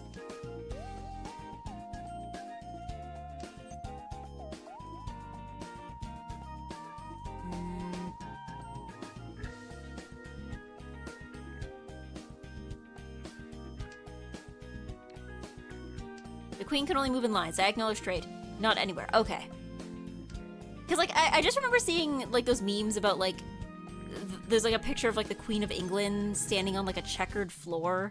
And, like, there's a joke about how, like, where she can move.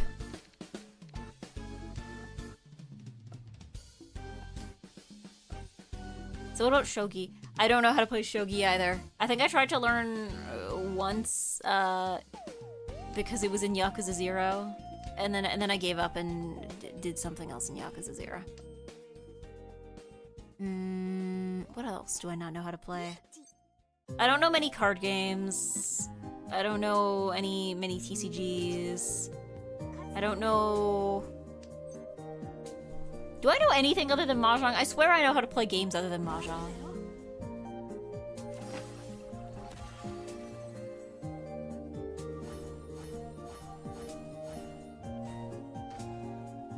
You know Zelda?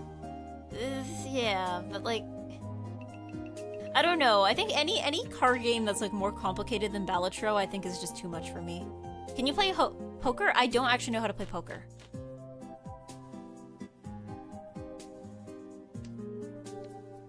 I mean, I've played Balatro, so I know that apparently is similar, except... Is poker a competitive Balatro, but just like without all the jokers? Is that what that is? Oh, actually no, wait, what was it called? I know Blackjack, specifically because of Tales of Symphonia. I think the Tales of Symphonia, the like remastered edition, has like, it just automatically gives you access. I think it was in apparently one of, I think it was in the PS2 version or something. There is a casino in Tales of Symphonia that the characters can go to, and it has blackjack. That's just like, just straight up blackjack. It's just normal blackjack. I learned there. Drink water? Yes.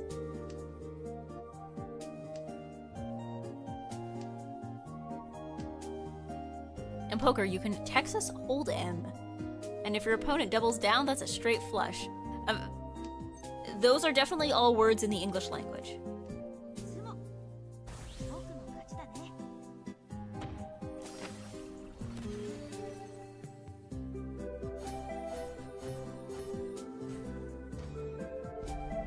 Boom.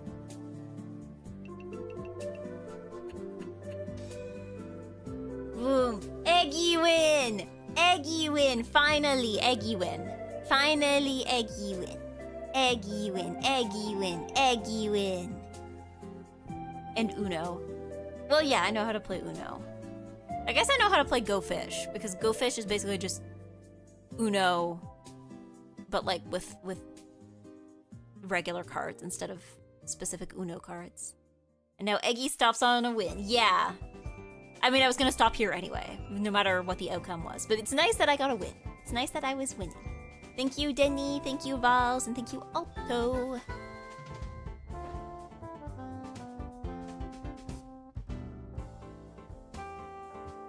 Ending on a win, week starting off good. I hope it can remain good.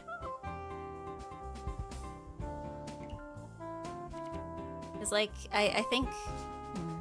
I don't know. Last week was rather rough in many ways. Hopefully this week will be better. Or at least more normal.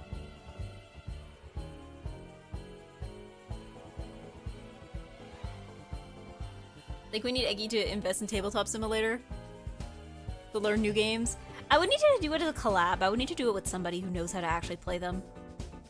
Because otherwise I just go, and then I don't learn anything. Yes, thank you for the stream and matches. Thank you for being here. World Cup starts on Thursday. Enjoy soccer.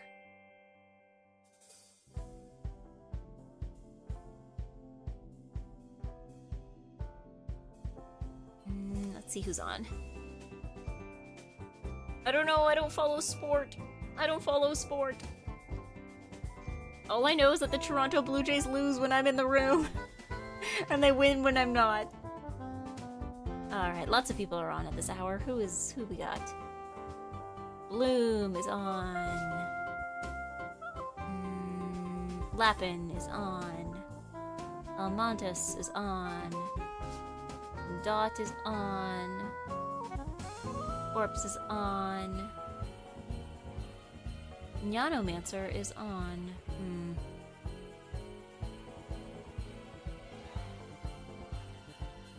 Let's see. I guess Kimmy is on. I don't think I've rated Kimmy in a while. Yeah, maybe I'll do that. I haven't done that in quite a while. She's just yapping. She is yapping. Yeah, I think we'll rate. Oh, and Soy. I feel like I rated. Soy's not on. Is Soy? No, Soy's not on. I'm not seeing Soy in my list of people who are on.